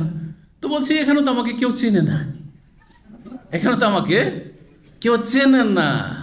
কোথায় চিনবে? ও দাম্মাম হলে চিনে নেবে যেটা অমুকের ওয়াইফ, হ্যাঁ, অথবা গ্রাম ওইখানে হইলে চিনে নেবে, হুজুররা চিনে নেবে এটা অমুকের স্ত্রী, অমুকের মেয়ে। সেখানে লজ্জার ব্যাপার, এখানে কে কাকে চিনে? আর এইরকম হচ্ছে ইউরোপ, আমেরিকা, পশ্চিমা দেশে যারা চলে যাচ্ছে যেসব মহিলারা, হ্যাঁ, যেসব বাংলা ভাষাভাষী, আমরা যেহেতু বাংলা ভাষা আলোচনা করছি, ভারত, বাংলাদেশ, পাকিস্তানের যেসব পরিবারগুলো দিন ধর্ম তাদের দুর্বল, অবস্থা বুঝে ব্যবস্থা তারা, যদি দেখে সৌদি আরব এসছি তখন ঢেকে নিল, একবারে বোরখা পরে নিল। আর যেমন সৌদি আরব থেকে প্লেনে উঠলো, ঢাকায় গিয়ে নামবে, তখন উল্টো কাজ শুরু করলো, ঢাকবে না, আর তখন খুলনা হয়ে গেল, ওখানে যেতেই তো খুলনা, খুলে দিল সব, বোরখা টোরখা খুলে ব্যাগে ভরে নিয়েছে। বুঝতে পেরেছেন? ইউরোপ গেলে তখন গিয়ে স্কার্ট পরে নিয়েছে, হ্যাঁ, আর সেখানে একবার ওপেন চলাফেরা করছে, মাথার চুল খোলা, সেখানে বোরখা, না বোরখা পরা যায় এখানে, কিন্তু সৌদি আরব আসলে বোরখা পরতে হবে। এইখানে মুসলিম সমাজে মানুষ চিনে নেবে যে এটা অমুকের ওয়াইফ, অমুকের মেয়ে, কিন্তু ইহুদি নাসারা সমাজে, ইউরোপ, আমেরিকা কে চিনবে? কেউ কাউকে চেনা, যার ফলে সেখানে বেদিন হয়ে যায়। অধিকাংশ মুসলিম পরিবারগুলি সেখানে গিয়ে কী হয়ে যাচ্ছে? বেদিন হয়ে যাচ্ছে। এই কারণে, হ্যাঁ, এই জন্যই সামাজিকতার মধ্যে থাকা। দেখেন, একটা গুরুত্বপূর্ণ কথা শুনেন, অল্প কিছু লোক আছে আল্লাহর ভয়ে ইসলাম পালন করে, আর অনেকে আছে যারা সমাজের লজ্জায়, চক্ষু লজ্জায় ইসলাম পালন করে। কথাটা বুঝছেন না? সমাজের সামনে করতে পারবে না। গ্রামের আশেপাশে সিনেমা হল, একযুগ সিনেমা হলে ছিল, হ্যাঁ, তো সিনেমা হলে তখন কি করতো, মাদ্রাসার ছাত্ররা যদি আশেপাশে দেখে তো পাঞ্জাবি পরে আছে, টুপি লাগিয়ে আছে, অথবা চেনে যেগুলো মাদ্রাসার ছাত্র, সিনেমা হলে ঢুকতে পারবে? তখন তারা কি করতে জানেন? যেখানে মাদ্রাসা, যেখানে গ্রাম, ওখানে না, শহরে গিয়ে, হ্যাঁ, টাউনে গিয়ে সিনেমা দেখত। হ্যাঁ, ধরেন নারায়ণগঞ্জের দূরের বা আরও দূরে ধরেন নরসিংগঞ্জের, আসার পরে ঢাকাতে যদি সিনেমা দেখে তো কী বুঝবে? কেউ কাউকে চিনতে পারবে না। তো এইরকম চরিত্র অনেকের আছে, সমাজের ভয়ে পাপ থেকে বাঁচে, সমাজের ভয়ে পাপ থেকে বাঁচে অধিকাংশ লোকেরা। অল্পই কিছু আছেন না, সমাজ কোন দিকে আমি জানি না, আল্লাহর ভয়। আর এটা সবচেয়ে বেশি শক্তিশালী উপায়, যে আমি মানুষের জন্য ইসলাম পালন করি না, আর মানুষের জন্য হালাল হারামের বাছাই করি না, আমি আল্লাহ সন্তুষ্টির জন্য করছি। আল্লাহ তৌফিক দান করেন। যাই হোক, নবী সাল্লাল্লাহু আলাইহি সাল্লামকে যখন বলা হইল, কাঁধে দিয়ে নিলেন, আর তারপরে পাথর নেওয়া শুরু করবেন। এই লঙ্গিটা খুলতেই সুবহানাল্লাহ, আল্লাহ নবী সাল্লাল্লাহু আলাইহি সাল্লামকে এইরকম অবস্থায় থাকতে দেবেন না। ফাখাররা ইলাল আরদি, হঠাৎ করে জমিনে আছাড় খেয়ে পড়ে গেলেন রাসূলুল্লাহ সাল্লাল্লাহু আলাইহি ওয়াসাল্লাম, আছাড় খেয়ে পড়ে গেলেন, বেহুশ হয়ে গেলেন তিনি। ফাতামাহাত আইনাহু ইলাস সামা, আকাশের দিকে বড় বড় চোখ করে তাকাতে লাগলেন। যারা সেন্সলেস হয়ে যায় কি হয়, চোখ বড় বড় হয়ে যায় আর তাকাতে থাকে, এইরকম হয়ে বেহুশ হয়ে গেল রাসূলুল্লাহ সাল্লাল্লাহু আলাইহি ওয়াসাল্লাম। আর তারপরে যখন হুঁশ ফিরে এসছে বলছেন আরিনি, সাথে সাথে হুঁশ ফিরে এসছে, আরিনি এজারি, আমার লুঙ্গি দেন, দেন লুঙ্গিটা দেন, লুঙ্গি দেন, লুঙ্গি দেন আমাকে। সুবহানাল্লাহ। নবী সাল্লাল্লাহু আলাইহি ওয়াসাল্লামকে আল্লাহ প্রাকৃতিকভাবে অত্যন্ত লজ্জাশীল করেছিলেন। খুব লজ্জাশীল মানুষকে যদি আপনি তার লজ্জার বিপরীত কোনো কিছু করতে লাগেন তাহলে হুঁশ হারিয়ে যাবে, হুঁশ হারিয়ে যাবে, হ্যাঁ, ব্যালেন্স হারিয়ে ফেলবে সে। কিন্তু যে নির্লজ্জ সে সবই করতে পারে। 1583 নম্বর হাদিস। হাদিস বর্ণনা করেছেন মা আয়েশা রাদিয়াল্লাহু তাআলা আনহা, নবী সাল্লাল্লাহু সহধর্মিনী বলছেন, আন্না রাসূলুল্লাহ সাল্লাল্লাহু আলাইহি ওয়াসাল্লাম ক্বালা লাহা, রাসূলুল্লাহ সাল্লাল্লাহু আলাইহি ওয়াসাল্লাম বললেন তাকে, কি বললেন, আলাম তারাই, তুমি কি একটু চিন্তা করে দেখো না, আন্না কওমাকে হিনা বানাউল কাবা, তোমার সম্প্রদায় কুরাইশরা যখন কাবা ঘর নির্মাণ করেছিল, পুনর্নির্মাণ, ইকতাসারু আন কাওয়াইদ ইব্রাহিম আলাইহিস সালামের বুনিয়াদ ভিত্তি থেকে তারা ছোট করে ফেলেছিল। ইকতাসার মানে ছোট করে ফেলেছিল। কালা বললেন নবী সাল্লাল্লাহু আলাইহি ওয়াসাল্লাম, আমার মনটা চাইছে যে বড় করে ইব্রাহিম আলাইহিস সালামের বুনিয়াদের উপর আমি তৈরি করি, কিন্তু লাউল্লাহ হিদসানু কওমিকে বিল কুফরি, কুফরির যুগের সাথে তোমার সম্প্রদায়ের জামানাটা যদি কাছাকাছি না হইতো, এই নব্য সব নতুন মুসলিম এরা যদি না হইতো, নতুন নতুন ইসলাম গ্রহণ করেছে, এদের ইমান কচুর পাতার পানির মতো টলমল করছে, কি জানি কি যে মন্তব্য করে ফেলে আর উল্টো পাল্টা কাজ করে ফেলে, মুরতাদ না হয়ে যায়, এই ভয় যদি না থাকতো লা ফালতো, তাহলে আমি করে ফেলতাম এটা, মানে ইব্রাহিম আলাইহিস সালামের ভিত্তিতে আমি ফিরিয়ে নিয়ে যেতাম। কালা আব্দুল্লাহ রাদিয়াল্লাহু তাআলা আনহু বলছেন, লাইন কানাত আয়েশা তো সামিয়াত হাযা মিনান নবী সাল্লাল্লাহু আলাইহি ওয়াসাল্লাম মা উরিয়া রাসূলুল্লাহ সাল্লাল্লাহু আলাইহি ওয়াসাল্লাম তারাকা ইসলাম রুকনাইন আল্লাযাইনি ইয়ালিয়ানিল হিজর ইল্লা আন্নাল বাইত লাম ইউতাম্মাম আলা কাওয়াদ ইব্রাহিম। আব্দুল্লাহ সাধারণত বলে আব্দুল্লাহ বিন মাসউদ হয়, আর এখানে আব্দুল্লাহ সালেম বিন আব্দুল্লাহ বিন মোহাম্মদ বিন আবি বকর হতে পারেন, বা তারপর আব্দুল্লাহ বিন ওমর রয়েছেন। মা আয়েশা থেকে বর্ণনা করে আব্দুল্লাহ বিন ওমর হওয়ার সম্ভাবনা বেশি রয়েছে। তো বলছেন যে আব্দুল্লাহ বিন ওমর, সাধারণত শুধু আব্দুল্লাহ হাদিসের কিতাব হলে আব্দুল্লাহ বিন মাসউদ উদ্দেশ্য হয়, কিন্তু এখানে সেটা নয়, যেহেতু বর্ণনাকারী আব্দুল্লাহ বিন ওমর। বলছেন আব্দুল্লাহ বিন ওমর বলেন, লাইন কানাত আয়েশা তো সামিয়াত হাযা, আয়েশা রাদিয়াল্লাহু তাআলা আনহা যদি এই কথা শুনে থাকেন যে দেখো এই কুরাইশরা তোমার বংশের লোকেরা যদি নিউ মুসলিম না হইতো, তাহলে আমি কি করতাম, এই কাবাকে ইব্রাহিম আলাইহিস সালামের বুনিয়াদের দিকে ফিরিয়ে নিয়ে যেতাম, হ্যাঁ, যে আসল কাবা ছিল সেই কাবা আমি তৈরি করতাম, আর এটা কুরাইশরা যা তৈরি করেছিল আমার 35 বছর বয়সে, এটাকে এভাবে রাখতাম না, অসম্পূর্ণ কাবা। জি। তো বলছেন তিনি, যদি তিনি এই কথা শুনে থাকেন, কথাটা সত্যি হয়, তাহলে মা ওরিয়া রসুল তারকা ইসলাম আর রুকনাইনে, রাসূলুল্লাহ সাল্লাল্লাহু আলাইহি ওয়াসাল্লাম যে কাবার 4টি কর্নারের 2টি কর্নার স্পর্শ করতেন আর 2টি করতেন না, এটা শরীয়তের বিধান না। কাবার কর্নার বা কোনা হচ্ছে কয়টি, 4টি কোনা, 4টি কোনার কয়টি কোনাতে ইসলাম করতে হবে, স্পর্শ করতে হবে, 2টি, আর 2টিতে করতে হবে না। কোন 2টিতে করতে হবে? এক হচ্ছে 1 নম্বর, যেই কন্যা রুকনে ইয়ামানি, মানে ইয়ামানের দিকে তো দুটাই, কিন্তু রুকনে ইয়ামানি কিন্তু দুটাই। আমরা রুকনে ইয়ামানি সাধারণ মানুষরা বুঝি যেটা আপনার কোন দিকে আছে, ইয়ামানের দিকে, কিন্তু সেটা দক্ষিণ পশ্চিম দিকে আছে, দক্ষিণ পূর্বে যেখানে হাজরা আসওয়াদ আছে ওইটাকে রুকনে ইয়ামানি বলি না। 2টো রুকনে ইয়ামানি ইয়ামানের দিকের কোনা, আর 2টো হচ্ছে শাম দেশের দিকের কোনা, 2টো হচ্ছে শাম দেশের দিকের কোনা। উত্তর দিকের যে 2টো কোনা, উত্তর দিকের 2টোই কোনা ইব্রাহিম আলাইহিস সালামের বুনিয়াদের উপর আছে কি নেই, ওইদিকে ছেড়ে দেওয়া হয়েছে কয়েক হাত। তাহলে সেই কোনাগুলি কুরাইশরা যে তৈরি করেছে ছোট করে, সেই কোনা আসল ইব্রাহিম আলাইহিস সালামের তৈরি করা ঘরের কর্নার নয় সেগুলো। তো 2টো কর্নারে নবী সাল্লাল্লাহু আলাইহি ওয়াসাল্লাম ইসলামকে স্পর্শ করতেন, কিন্তু 2টো কর্নারের মধ্যে পার্থক্য আছে। একটি হচ্ছে রুকনে ইয়ামানি, সেখানে শুধু ইসলাম কি করবেন, ছুঁইবেন, ছুঁইতে পারলে ছুঁইবেন, আর চুমা দিবেন, সরাসরি চুমা দেবেন না, সুন্নাতের খেলাফ, বেদাত। কেউ যদি হাতে ছোঁয়ার পরে চুমা দেয় তাহলে বেদাত, চুমা দেওয়া নেই। তাহলে 2টোর মধ্যে একটি বৈশিষ্ট্য আছে, সেটা কি, একটি কাজ, সেটা শুধু স্পর্শ করা। আচ্ছা, ওখানে ইশারা করবেন না, না ইশারাও নেই সেখানে, কিন্তু ইশারাও নেই। যদি ছুঁইতে পারেন শুধু ছুঁয়ে নেবেন, ইসলাম করবেন।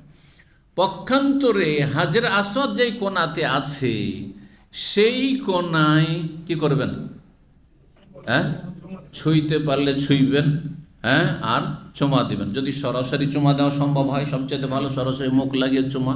যদি না হয় তো হাত লাগালেন, হাত দিয়ে চুমা দিলেন, হ্যাঁ, অথবা লাঠি দিয়ে, লাঠি ঠেকাইতে পারলেন, যে লাঠিটাকে ঢুকিয়ে দিলেন আর ঠেকিয়ে দিলেন আপনি কি সে হাজরে আসওয়াদে, আর তারপরে সেই লাঠিটাতে চুমা দিলেন। এতগুলির কোনোটাই যদি না করতে পারেন, শুধু ইশারা করতে হয়, ইশারা করার পরে আল্লাহ আকবার করবেন না, এটা করবেন না, এটা করবেন। ভালো করে শিখে, ভালো করে শিখে। যে কথাটি বলছিলাম যে হাজরে আসওয়াদের কর্নারে স্পর্শ করা, ছোঁয়াও আছে আর চুমা দেওয়া আছে। কেন দুটো কাজ আছে? কারণ এখানে দুটো বৈশিষ্ট্য আছে, দুটো গুণ আছে। একটি গুণ হচ্ছে যে এটি ইব্রাহিম আলাইহিস সালামের বুনিয়াদের উপর স্থাপিত কোণা। 2 নম্বর গুণ হচ্ছে এখানে হাজরা আসওয়াদ নামক মোবারক পাথর আছে। এই 2 বৈশিষ্ট্যর কারণে দুটো আমল এখানে করবেন। পক্ষান্তরে যেটা রুকনে ইয়ামানি, হ্যাঁ, দক্ষিণ পশ্চিম দিকের কোণা, যেখান থেকে হাজরা আসওয়াদ পর্যন্ত রব্বানা আতিনা ফিদ দুনিয়া হাসানা ওয়া ফিল আখিরাতি হাসানা ওয়া কিনা আযাবান নার পড়ার বিধান রয়েছে শরীয়ত সুন্নত। সেই কর্নারে যেহেতু একটি গুণ আছে, বৈশিষ্ট্য, সেজন্য একটি কাজ করবেন। কি বৈশিষ্ট্য আছে বললাম? ইব্রাহিম আলাইহিস সালামের বুনিয়াদের উপর সেটা কায়েম আছে, প্রতিষ্ঠিত আছে। সেই কোণাটি ইব্রাহিম আলাইহিস সালামের তৈরি করা কোণা, সুতরাং সেখানে কি করবেন? শুধু ছুঁইবেন, চুমা দেবেন না। এর বোঝা গেছে? এখন বাকি দুটো কর্নার, বাকি দুটো কর্নারকে যদি সংক্ষেপের নামকরণ হয় তাহলে দুটোর নাম হচ্ছে রুকনে শামি, রুকনাইনে শামিয়ানে, সামদেশের দিকে দুটো কোণা। কিন্তু কোন হাদিসে বা সিরাতের কিতাবে দুটোর নাম 2 রকম পাবেন। একটির নাম হচ্ছে রুকনে শামি আর একটির নাম রুকনে এরাকি। কেন? কারণ যেটি কোন দিকে আছে? উত্তর পূর্ব দিকে, একটু উত্তর পূর্ব দিকে, এই দিকটাই, এই দিকে কিন্তু এরাক পড়বে। এদিকে কি পড়বে? এরাক পড়বে উত্তর পূর্বে। উত্তর কোন দিকে? এখান থেকে, যেহেতু পশ্চিমের দিকে, উত্তর এদিকে। উত্তর কোন দিকে আছে? উত্তর পূর্বে এই সাইডে, তো এরাক পড়বে এইদিকে। যার ফলে ওটার নাম কি? রুকনে এরাকি। আর যেটা উত্তর পশ্চিম দিকের কোণা, সেই দিকে কি পড়ছে? সামদেশ। সামদেশের মধ্যে সিরিয়া, লেবানন, জর্ডন, ফিলিস্তিন সবগুলি দেশ সামদেশ পড়ছে। সেজন্য সেই কোণার নাম কি? হ্যাঁ, রুকনে শামি। কিন্তু পুরোটাকে যদি উত্তর দিক ধরেন, আপনি উত্তর পূর্ব, উত্তর পশ্চিমের ভাগ করলেন না। উত্তর পূর্ব, উত্তর পশ্চিমের ভাগ করতে গেলেন না, উত্তর দিক, এইদিকে উত্তর দিক। আমি বললাম উত্তর পশ্চিম না উত্তর, কি বলছে উত্তর পশ্চিম না উত্তর, কি বলছে পূর্ব উত্তর, এসব বলতে গেলাম না। আমি কি বললাম? শুধু উত্তর বললাম। তাহলে সেই উত্তর দিকে কি আছে? কোন দেশ আছে? সামদেশ। যার ফলে দুটোই কোণার নাম সংক্ষেপে রুকনাইনে শামিয়াইন, দুটো হচ্ছে শামি রুকুন, সামদেশের দিকে অবস্থিত রুকুন। ঠিক ওই রকমই ইয়ামান দেশ যেহেতু দক্ষিণ দিকে আছে, সেই জন্য দক্ষিণ পূর্ব হোক আর দক্ষিণ পশ্চিম হোক, দুটোরই নাম হচ্ছে রুকনে ইয়ামানি, দুটোর নাম রুকনে ইয়ামানি। কিন্তু এখানে হাজরা আসওয়াদ থাকার কারণে রুকনে ইয়ামানির নামটি সাধারণ লোকেরা জানে না, হাজরা আসওয়াদের কোণার নাম। শুধু ওই বাকি কোণাটাকে কি বলে? রুকনে ইয়ামানি বলে। কিন্তু এমন দেশে দিও, এমন দেশে দিও। জি, আশা করি বিষয়টি বোঝা গেছে। তো বলছেন যে রাসূলুল্লাহ সাল্লাল্লাহু আলাইহি ওয়াসাল্লাম 2 কোণাতে স্পর্শ করেছেন, 2 কোণায় করেননি। এর হেকমতটা বুঝতে পারলাম এই কথা থেকে যে ইব্রাহিম আলাইহিস সালাম বুনিয়াদের ওপর বাকি 2 কোণা নেই। যখন নেই তখন তার কোনো তেমন বৈশিষ্ট্য নেই যে ইব্রাহিম আলাইহিস সালামের বুনিয়াদের কায়েম আছে, সুতরাং সেখানে ছোঁয়াও নাই, স্পর্শ করাও নেই। বলছেন ওরা আছে, মা ওরা রাসূলুল্লাহ, রাসূলুল্লাহ সাল্লাল্লাহু আলাইহি ওয়াসাল্লামকে আমি মনে করি না যে তারাকা ইসতিলাম আর রুকুনাইনে, 2টি কর্নার স্পর্শ করা যে তিনি পরিত্যাগ করেছেন। আল্লাযাইনি ইয়ালিয়ানাল হিজর, যেই দুটো কর্নার হিজরের দিকে আছে। এই যে হিজরের নাম আসলো, হাতিমের অপর নাম কি? হিজরের দিকে আসলো এবং অবস্থিত। ইল্লা আন্নাল বাইত লাম ইউতাম্মাম আলা কাওয়াদ ইব্রাহিম, বাইতুল্লাহকে ইব্রাহিম আলাইহিস সালামের ভিত্তির ওপর স্থাপিত করা হয়নি উত্তর দিকে, যার ফলে 2 কোণা স্পর্শ করা হয় না। তাহলে কেউ যদি তওয়াফ করতে গিয়ে মক্কায় এই কোণাগুলি 6 গিয়ে এদিকে উত্তর পূর্ব, উত্তর পশ্চিম, এই দিকের কর্নারগুলি স্পর্শ করে, তো সুন্নত বলবেন না বেদাত বলবেন? বেদাত। জি, ভালো করছেন। এইরকমই কাবা ঘরের যেখানে সেখানে গেলাফে হাত দেওয়া, হ্যাঁ, আবেগের সাথে, এগুলো সুন্নতের খেলাফ, এগুলো বিদআত, জায়েজ নেই। 1584 নম্বর হাদিস। হাদিস বর্ণনা মা আয়েশা রাদিয়াল্লাহু তাআলা বলেছে, সালতুন নবী আনিল জাদরি আমিনাল বাইত হুয়া, আমি নবী সাল্লাল্লাহু আলাইহি ওয়াসাল্লাম জিজ্ঞাসা করলাম এই দেয়াল প্রাচীর সম্পর্কে। কিসের প্রাচীর? এই হাতিমের বা হিজরের যে প্রাচীর উত্তর দিকে, এটা সম্পর্কে জিজ্ঞাসা করলাম, এটা কি বাইতুল্লাহর অংশ কিনা? কালা নাম, হ্যাঁ এটাও বাইতুল্লাহর অংশ, কাবা ঘরের অংশ। কৌতো, আমি বললাম ফামা লাহুম লাম ইউদখিলু ফিল বাইত, কি ব্যাপার যে এটা কি বাইতুল্লাহর অংশ, যখন তো বাইতুল্লাহর মধ্যে শামিল কেন করা হয়নি, এটাকে বাইরে কেন ছেড়ে দিয়েছে, এভাবে কেন ছেড়ে দিয়েছে? কালা, তখন নবী সাল্লাল্লাহু আলাইহি ওয়াসাল্লাম বলেছেন, আলাম তারাই কওমাকে, তোমার সম্প্রদায় কুরাইশদেরকে জানো না, কাসসারাত বিহিমিন নাফাকাতু, তাদের হালাল পয়সা এতে যে খরচ করবে সেটা কমে যায়, হ্যাঁ কমতি হয়ে যায়, ঘাটতি হয়ে যায়, যার ফলে তারা এটা করতে পারেনি। জি, তো আমি বললাম ফামাশান ও বাবিয়া মুরতাফিয়ান, তখন জিজ্ঞেস করলাম আচ্ছা দরজাটা এত ইয়েতে মানুষ সমান উঁচাতে কেন? দরজা স্বাভাবিক কিসের সাথে লেগে থাকবে?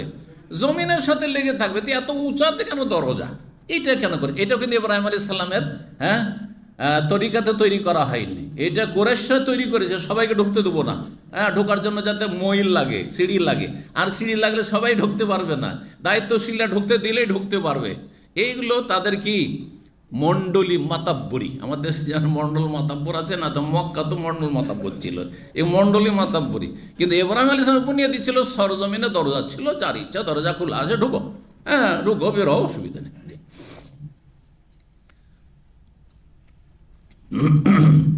তো বলছেন কি ব্যাপার, দরজাটি উঁচা কেন? কালা ফালা যালিকা কওমুকি, এটাও তোমার বংশের কুরাইশ লোকেরাই করেছে, লিউদখিলু মান শাউ ওয়া ইয়ামনাউ মান শাউ, যাকে ইচ্ছা ঢুকাবো আর যাকে ইচ্ছা বাধা দেবো ঢুকতে। ওয়ালাউলা আন্না কওমাকে হাদিসু আহাদিহিম বিজাহিলিয়া বা হাদিসুন আহদুহুম বিজাহিলিয়া, তোমার সম্প্রদায় জাহিলি যুগের কাছাকাছি সময় যদি অবস্থান না করতো, নিউ মুসলিম না হইতো, ফাখাফ, আমি ভয় করছি, আনতুনকিরা কুলুবহুম, তাদের অন্তরে আপত্তি উঠে। জি, মুহাম্মদ সাল্লাল্লাহু আলাইহি ওয়াসাল্লাম কি করতে লাগলো রে? সব ধর্মকর্ম দেবদেবী তো শেষ করলো, লাত উজ্জা মানাত সবকে তো চুরমার করলো, কাবাটাকেও চুরমার করে দিল, আমাদের কাবা ঘরটাকে চুরমার করে দিল।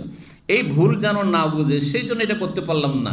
যদি এই ভয়টা না থাকতো, আন উদ খেলাল জাদরা ফিল বাইত, তাহলে এই যে দেয়ালের অংশ দিয়ে ঘেরা আছে হিজর বা হাতিম, সেটাকে বাইতুল্লাহতে আমি সামিল করে দিতাম। ওয়ান উল শেখা বাবা বিল আর এই কাবার দরজাটা সরজমিনি করে দিতাম, এত উঁচাতে রাখতাম না, ইব্রাহিম আলাইহিস সালামের মতো করে দিতাম। 1585 নম্বর হাদিস, মা আয়েশা রাদিয়াল্লাহু আনহা বর্ণনা করছেন, কাল আলী রাসূলুল্লাহ, রাসূল বললেন, লাউলা হাদাসাত কওমকে বিল কুফরি, তোমার বংশ যদি নিউ মুসলিম না হইতো, লানাকাজতুল বাইতা, তাহলে কাবা ঘরকে আমি ভেঙে ফেলতাম। সুম্মা লা বানাইতু আলা আসাসি ইব্রাহিম, তারপরে সেটাকে আমি নির্মাণ করতে ইব্রাহিম আলাইহিস সালামের বুনিয়াদের ওপর। এটা তো আল্লাহর ঘর ভাঙার বিষয়, ঠিক না? আল্লাহর ঘর, আল্লাহর ঘর, তাই না? বাংলাদেশে, ইন্ডিয়াতে একটা মাজার ভেঙে দেখেন কি অবস্থা হয়, মাজার ভেঙে দেখেন কি অবস্থা হয়, যেখানে শিরক কুফরির আস্তানা, যেখানে গিয়ে ঈমান হারিয়ে আসছে, যেখানে গিয়ে চিরস্থায়ী জাহান্নামী বলে ঘোষিত হচ্ছে, যেই ব্যক্তি সেখানে গিয়ে আল্লাহ ছাড়া অন্যকে ডাকলো অথবা মনে করলো যে এই ওলি আমাকে জান্নাতে নিয়ে যাবে, এই ওলি অসাধারণ ক্ষমতার, এ মরেনি, এরা চোখের আড়াল হয়ে গেছে, এসব শিরকি কুফরি আকীদা নিয়ে সেখানে যাচ্ছে। একটা মাজার ভেঙে দেখেন কি অবস্থা হয়। সরকার ভাঙলে দুনিয়ার সবচেয়ে বড় মিছিল বেরোবে, ইন্ডিয়া, বাংলাদেশ, পাকিস্তানে এখনও মুসলিমদের অবস্থা, ধর্মীয় অবস্থা হচ্ছে, কোনো সরকার যদি একটা মাজার ভেঙে দেয় তাহলে দুনিয়ার সবচেয়ে বড় মিছিল আর বিক্ষোভ হবে, সেখানে হবে না? তাহলে এরা তো নিউ মুসলিম না, এরা জন্মসূত্রে 500, 700, 1000 বছর থেকে মুসলিম, তাদের ধর্মের অবস্থা এরকম। তাহলে মক্কার নিউ মুসলিমদের অবস্থা কি হইতে পারে যদি আল্লাহর ঘর কাবাকে নবী সাল্লাল্লাহু আলাইহি ওয়াসাল্লাম ভেঙে দিতেন? তাহলে চিন্তা করুন তো দেখি। আল্লাহ বুঝার তৌফিক দান করুন। ফাইন্না কোরাইশান ইস্তাকসারাত বেনা আহু, কোরাইশদের এই কাবা ঘর নির্মাণের সময় তাদের খরচ খরচা কমে যায়। ওয়া জাআলাত লাহু খালফান, আর তার সাথে সাথে তারা কি করে, একটি দরজা করে পেছন দিকে, উঁচা করে দরজাটা করে। জি, খালফান মানে বাবান। এখানে 1586 নম্বর হাদিস, আর এটা দিয়ে শেষ হচ্ছে। নবী সাল্লাল্লাহু আলাইহি ওয়াসাল্লাম মা আয়েশা রাদিয়াল্লাহু তাআলা আনহাকে বলি, আয়েশা লাউলা আন্না কওমাকা হাদিসু আহদিন বিজাহিলিয়া, তোমার সম্প্রদায় যদি জাহিলি যুগের কাছাকাছি অবস্থান না করতো, মানে নিউ মুসলিম না হতো, লামারতু বিল বাইতে ফাহুদাম, বাইতুল্লাহকে আমি ভেঙে দেওয়ার নির্দেশ দিতাম, ফাআদখালতু ফিহি মা উখরিজা মিনহু, আর কাবার মধ্যে শামিল করে দিতাম সেই অংশটুকু যেটুকু বের করে দিয়েছে তারা, ওয়াল জাকতুহু বিল আরজি, আর দরজাটি সরজমিন করে দিতাম, ওয়াজালতুহু বাবাইনি। আর একটি পার্থক্য হচ্ছে যে ইব্রাহিম আলাইহিস সালামের কাবা ঘরের দরজা কয়টি ছিল? দুইটি দরজা, বাব শারকি বাবে গারবি। পূর্ব দিকে দরজা যেটা আছে এখন, ওই জায়গায় নিচে দরজা ছিল। আর পশ্চিম দিকে আর একটি দরজা অপোজিট দিকে ছিল, ওই আপনার রুকনে ইয়ামানি আসা, কি বলছে যেটা, হ্যাঁ রুকনে ইয়ামানি আসার আগে ওই দিকটাই পশ্চিম দিকে দরজা ছিল। সেই দরজাটাকে বন্ধ করে দিয়েছে কুরাইশরা, যাতে দুটো দরজা থাকলে যেই সেই ঢুকে যাবে, না ঢুকতে দেওয়া যাবে না, আর সরজমিনে যেন দরজা না থাকে। তো বলছেন যে নবী সাল্লাল্লাহু আলাইহি ওয়াসাল্লাম বলছেন, আমি কি করবো, ওয়াজালতুহু বাবাইন, দুটো দরজা করে, বাবান শারকিয়ান ও বাবান গারিবান, পূর্ব দিকে একটি দরজা আর পশ্চিম দিকে একটি দরজা। ফাবালাগতু বিহি আসাসে ইব্রাহিম, আর এর মাধ্যমে আমি ইব্রাহিম আলাইহিস সালামের বুনিয়াদ পর্যন্ত পৌঁছে যেতাম। যেমন ছিল ইব্রাহিম আলাইহিস সালামের যুগে কাবাঘর, ওই রকম একেবারে হুবহু কাবা বানিয়ে দিতাম। ফাযালিকাল্লাযী হামালা ইবনে জুবাইর, এখন একটা ঐতিহাসিক ঘটনা চলে আসলো। আব্দুল্লাহ বিন জুবাইর কয়েক বছরের জন্য মক্কার খলিফা হয়েছিলেন। হ্যাঁ, কোন যুগে সেটা? সেটা ছিল আপনার উমাইয়া বংশের রাজত্বের যুগ, খেলাফতের রাশেদার পরে। মুআবিয়া রাদিয়াল্লাহু যুগ শেষ হয়েছে, ইয়াজিদের যুগ শেষ হয়েছে, আব্দুল মালিক বিন মারওয়ানের যুগ ছিল। দীর্ঘ 7 বছর আব্দুল্লাহ বিন জুবাইর আবু বকর সিদ্দিক রাদিয়াল্লাহু তাআলা আনহুর নাতি, শুনেন, জুবাইর জামাই আসমা রাদিয়াল্লাহু তাআলা আনহার সাথে বিয়ে হয়েছিল। আর আসমা রাদিয়াল্লাহু তাআলা আনহার ছেলে, রাদিয়াল্লাহু তাআলা ছেলে হচ্ছেন এই জুবাইরকে আব্দুল্লাহ। এই আব্দুল্লাহ রাদিয়াল্লাহু তাআলা আনহু তিনি নেতৃত্ব পছন্দ করতেন, এক। 2 নম্বর কথা, এটা তার দোষ নাই, কারণ দেখতেন সেই যুগে যে সেই যুগ বিভিন্ন পাপ করছে এই সরকার, এই যে উমাইয়া সরকার স্বজনপ্রীতি করছে আর লুটপাট করছে, বাইতুল মাল তাদের বংশের জন্য কুক্ষিগত হয়ে গেছে, জুলম অত্যাচারের শেষ নাই, অন্যায় অবিচারের শেষ নাই। এদিকে হুসাইন রাদিয়াল্লাহু তাআলা আনহু শহীদ হল, আব্দুল্লাহ বিন জুবাইর রাদিয়াল্লাহু তাআলা আনহু আনুগত্য করেননি এজিদের আনুগত্য করেননি। আর তারপর আব্দুল মালিক বিন মারওয়ানের যুগ পর্যন্ত তিনি 7 বছর দীর্ঘ খলিফা হয়েছেন মক্কায়। মক্কার লোকের আগে দেখলেন যে এরা এই উমাইয়া বংশকে পছন্দ করে না, তাদের অবিচারের কারণে, জুলম অত্যাচারের কারণে, তাদের শোষণের কারণে, তাদের দুর্নীতির কারণে, যার ফলে তিনি একটা সুযোগ পেলেন যে আমার অনুগামী তো অনুসারী তো অনেক আছে, তিনি মক্কার খলিফা হলেন। কিন্তু তাকে দমন করার জন্য আব্দুল মালিক বিন মারওয়ানের যুগে হাজ্জাজ বিন ইউসুফের মতো কুখ্যাত জালেম খুনিকে পাঠানো হলো। আর তারপরে কাবা ঘরে সেখানে আক্রমণ করা হলো, আব্দুল্লাহ বিন জুবাইরকে হত্যা করা হলো, আর ফাঁসিতে চড়া হলো, শুলে চড়ানো হলো, আর বড় জুলম অত্যাচারের কিস্সা কাহিনী রয়েছে। ইবনে জুবাইর রাদিয়াল্লাহু তাআলা আনহু যখন মক্কার খলিফা হলেন, তখন চিন্তা করলেন যে ইব্রাহিম আলাইহিস সালামের কাবা ছিল আসল কাবা। শুনে ভালো করে, ঠিক না? ইব্রাহিম আলাইহিস সালামের কাবাই হচ্ছে আসল কাবা। আর তারপরে নবী সাল্লাল্লাহু আলাইহি ওয়াসাল্লাম মক্কা বিজয়ের পরে মাত্র 2টা বছর পেলে, বেশি সময় পেলেন না। আকাঙ্ক্ষাও করেছিলেন, মা আয়েশাকে বলেছিলেন যে এই কুরাইশরা নিউ মুসলিম যদি না হতো আর এদের বিভ্রান্তির যদি আশঙ্কা না থাকতো, তাহলে আমি ইব্রাহিম আলাইহিস সালামের ভিত্তিতে আমি ফিরিয়ে নিয়ে যেতাম কাবাকে। কিন্তু বাস্তবায়ন করতে পারেননি রাসূলুল্লাহ সাল্লাল্লাহু আলাইহি ওয়াসাল্লাম, এই বাধার কারণে, এই ভয়ের কারণে। এখন সেই ভয়টা দূর হয়েছে, আমি এখানকার খলিফা, এবং যথাসাধ্য তিনি আলহামদুলিল্লাহ ভালোভাবে চালাবার চেষ্টা করেছেন, এবং উমাইয়া বংশের শাসনের চাইতে অনেক ভালো তার শাসন ছিল। জি, খেলাফতের রাশেদের কাছাকাছি তার শাসন ছিল। জি, কিন্তু আল্লাহ রাব্বুল চাননি হয়তো মানুষের পাপের কারণে। মানুষের পাপ হইলে তখন জালেম শাসক আল্লাহ চাপিয়ে দেন, ধীরে ধীরে খারাপ শাসক আসতে থাকে। এটা হচ্ছে দুনিয়ার আল্লাহর আযাব। কিন্তু ধীরে ধীরে মানুষ খারাপ হচ্ছে, তখন শাসক ধীরে ধীরে খারাপ হচ্ছে। দেখেন, আগের শাসকের চাইতে পরের শাসক যত আসবে আরও খারাপ হবে। এত আশা করিয়েন না যে এরপরে হয়তো ভালো আসবে, কারণ মানুষ আরও খারাপের দিকে যাচ্ছে, তখন আল্লাহর আযাব আরও বেশি আসছে। এটা বাস্তব সত্য কথা। তো যাই হোক, আব্দুল্লাহ বিন জুবাইর করলেন, কাবা ঘরকে ভেঙে ফেললেন তার খেলাফত আমলে। আর তারপর কাবা ঘরকে নির্মাণ করেন নবী সাল্লাল্লাহু আলাইহি ওয়াসাল্লাম যেইভাবে তৈরি করতে চেয়েছেন। কীভাবে তৈরি করতে চেয়েছেন? এক, কাবা ঘরে যে জায়গাটুকু ছেড়ে দেওয়া হয়েছে, 6-7 হাত জায়গা, এই জায়গাকে শামিল করে দেবো কাবাতে। ইব্রাহিম আলাইহিস সালামের বুনিয়াদে কায়েম হলো। 2 নম্বর, দরজা সরজমিনে করব। 3 নম্বর, কাবাতে 2টো দরজা করবো, একবারে ওই রকম যেমনটা ছিল ইব্রাহিম আলাইহিস সালাম, ওই রকম কাবা তৈরি করে দিলেন। তারপরে হাজ্জাজ বিন ইউসুফ, জালেম আব্দুল মালিক বিন মারওয়ানের নির্দেশে যখন এখানে এসে তাদের ক্ষমতা চলে আসলো, আর ইবনে জুবাইরকে তারা শহীদ করলো, আর তার খেলাফতের পতন ঘটলো। যেহেতু শত্রু এই কাজ করেছে, তারা মেনে নিতে পারলো না, এটা তারা সীমা লঙ্ঘন করলো, অথচ তাদের মেনে নেওয়া উচিত ছিল, মেনে নিতে পারলো। তারপরে তারা কি করলো? কাবাকে ভেঙে ফেললো, আবার না রাখতে দেবো না। ইবনে জুবাইর, সে তাদের কাছে কি ছিল? সে তাদের কাছে বিদ্রোহী ছিল এবং অপরাধী ছিল। সুতরাং তার ভিত্তি কেন রাখবো? তারা নিজের কুপ্রবৃত্তির অনুসরণে তারা কাবা কাবার ভেঙে ফেলল, আর ভেঙে দিয়ে আবার কোরাইশদের মতো করে কাবা ওই বাকি জায়গাটা ছেড়ে, হাতিম জায়গাটা ছেড়ে দিয়ে, আর তারপরে একটা দরজা ওপরে এইরকম করে আবার তৈরি করে দিলাম। জি। তারপরে ইমাম মালিক রাহিমাহুল্লাহর যুগে যখন আব্বাসীয়রা আসলাম, উমাইয়াদের খেলাফত শেষ হয়ে গেল, উমাইয়াদের পতন ঘটল, মর্মান্তিক অবস্থা তাদের এক এক বাচ্চাকে খুঁজে খুঁজে তাদেরকে হত্যা করা হয়েছে। যারা এক যুগে জুলুম করবে তারা জুলমের শিকার হবে, এটা বাস্তব সত্য। এই যে জুলুম করিয়েন না কখন, আপনি জুলুম করে যাবেন আর আপনার ছেলেমেয়েরা কষ্ট পাবেন, কারো জুলমের শিকার হবে। আপনি ভালো মানুষ হন, আপনার ছেলেমেয়ে শান্তিতে থাকবে, আপনার আগামী প্রজন্ম শান্তিতে থাকবে।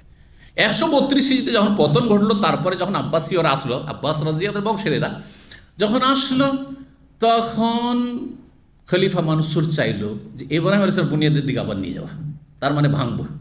কারণ বিগত যে সরকার ছিল উমাইয়া সরকার, খেলাফত, তারা এরকম করেছে, আমরা এখন কি করব, এর চাইতে ভালোটার দিকে নিয়ে যাব। আমরা কোনটার দিকে নিয়ে যাব? ইব্রাহিম আলাইহিস সালামের বুনিয়াদের দিকে নিয়ে যাব। ইমাম মালিক রাহিমাহুল্লাহর কাছে মাসলা ফতুয়া পরামর্শ নেওয়া হলো, মাসলা জিজ্ঞাসা করা হলো। তিনি বললেন যে আমি পরামর্শ দিচ্ছি, আপনারা এই কাজ করিয়েন না, কারণ এটা যদি করেন তাহলে হবে কি, আপনাদের পরে আর কেউ আসবে যারা আপনাদের সাথে শত্রুতা রাখে, তখন তারা আবার কাবাকে ভেঙে আবার ওই রকম করবে। এই করতে কিয়ামত পর্যন্ত শুধু কাবা ঘর নিয়ে খেল তামাশা চলতে থাকবে। যে শাসক আসবে নিজের মতো করে তৈরি করে, না রে এরা আমাদের শত্রু ছিল, শুধু ওদের মতো কাবা রাখবো না। এটা দেখবে না যে নবী সাল্লাল্লাহু আলাইহি ওয়াসাল্লাম কোনটা করতে চেয়েছেন, ইব্রাহিম আলাইহিস সালামের বুনিয়াদ কোনটা ছিল, এটা চাইবে না। এই কথাগুলি গুরুত্বপূর্ণ ছিল, সেজন্য এখানে বললাম। আর তারপরে হাদিসটা শেষ করছি।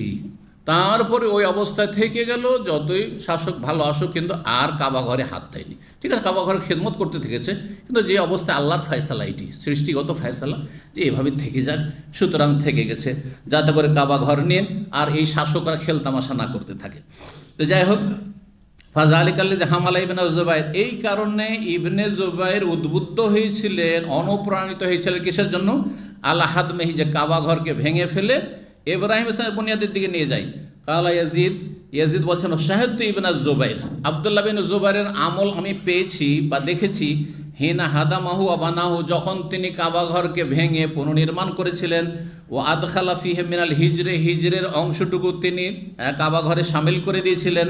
ওয়াকাদ রাআইতু আসাসা ইব্রাহিম আলাইহিস সালামের ভিত্তি আমি যেটা ভিত্তি, সেই ভিত্তি আমি দেখেছি। হেজারাতান, পাথর, আসনেমাতিল এবলে, সেই পাথরটি ছিল উটের কুঁজের মতো, উটের চূড়ার মতো।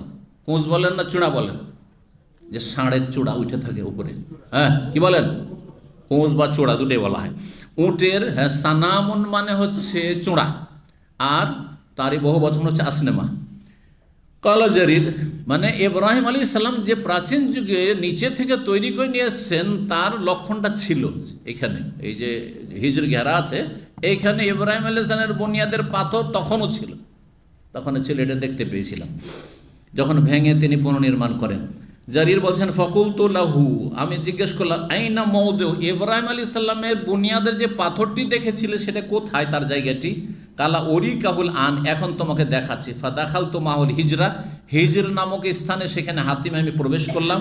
ফা আশারা ইলা মাকান, একটি জায়গায় তিনি দেখাইলেন যে এইখানে, হ্যাঁ হো না। কালা জারির বলছেন ফাহাজারতু মিনাল হিজরে সিত্তাতা আযরিন আও নাহওয়া, তারপরে মেপে দেখলেন যে কতটা জায়গায় কোরাইশরা ছেড়ে দিয়েছিল ইব্রাহিম আলাইহিস সালামের কাবার ঘরের, সেটি ছিল 6 হাত। সিত্তাতু আযরইন, জেরার বহু বচন। জি, তো 6 হাত জায়গা, এইটুকু জায়গা যে আজকাল প্রাচীর দিয়ে ঘেরা আছে, কতটা? আনুমানিক 6 হাত জায়গা। এই জন্য নাহবিহা বলা হয় 6 অথবা তার একটু বেশি জায়গা, এইটুকু জায়গা ছেড়ে দেওয়া হয়েছে। আর আল্লাহর ফয়সালা সৃষ্টিগত এইভাবে এখন পর্যন্ত আছে। আল্লাহর কাবা ঘরের হেফাজত করুন, এবং কাবা ঘরে যারা আল্লাহর ইবাদত করতে আসে তাদের আল্লাহ হেফাজত করুন। হজ উমরাকারীদের আল্লাহ হেফাজত করুন। যারা হজ উমরা করতে আগ্রহী তাদের মনের আশা আল্লাহ পূরণ করুন, এবং আল্লাহ রাব্বুল আমাদেরকে ঈমান আমলের তৌফিক দান করেন। গুনাহ থেকে আল্লাহ বাঁচিয়ে রাখেন। আল্লাহ রাব্বুল সন্তুষ্টি হাসিলের তৌফিক দান করেন। ওয়া সাল্লাল্লাহু সাল্লাম আলা নবিয়িনা মুহাম্মদ ওয়া আলা আলিহি ওয়া সাহবিহি আজমাইন।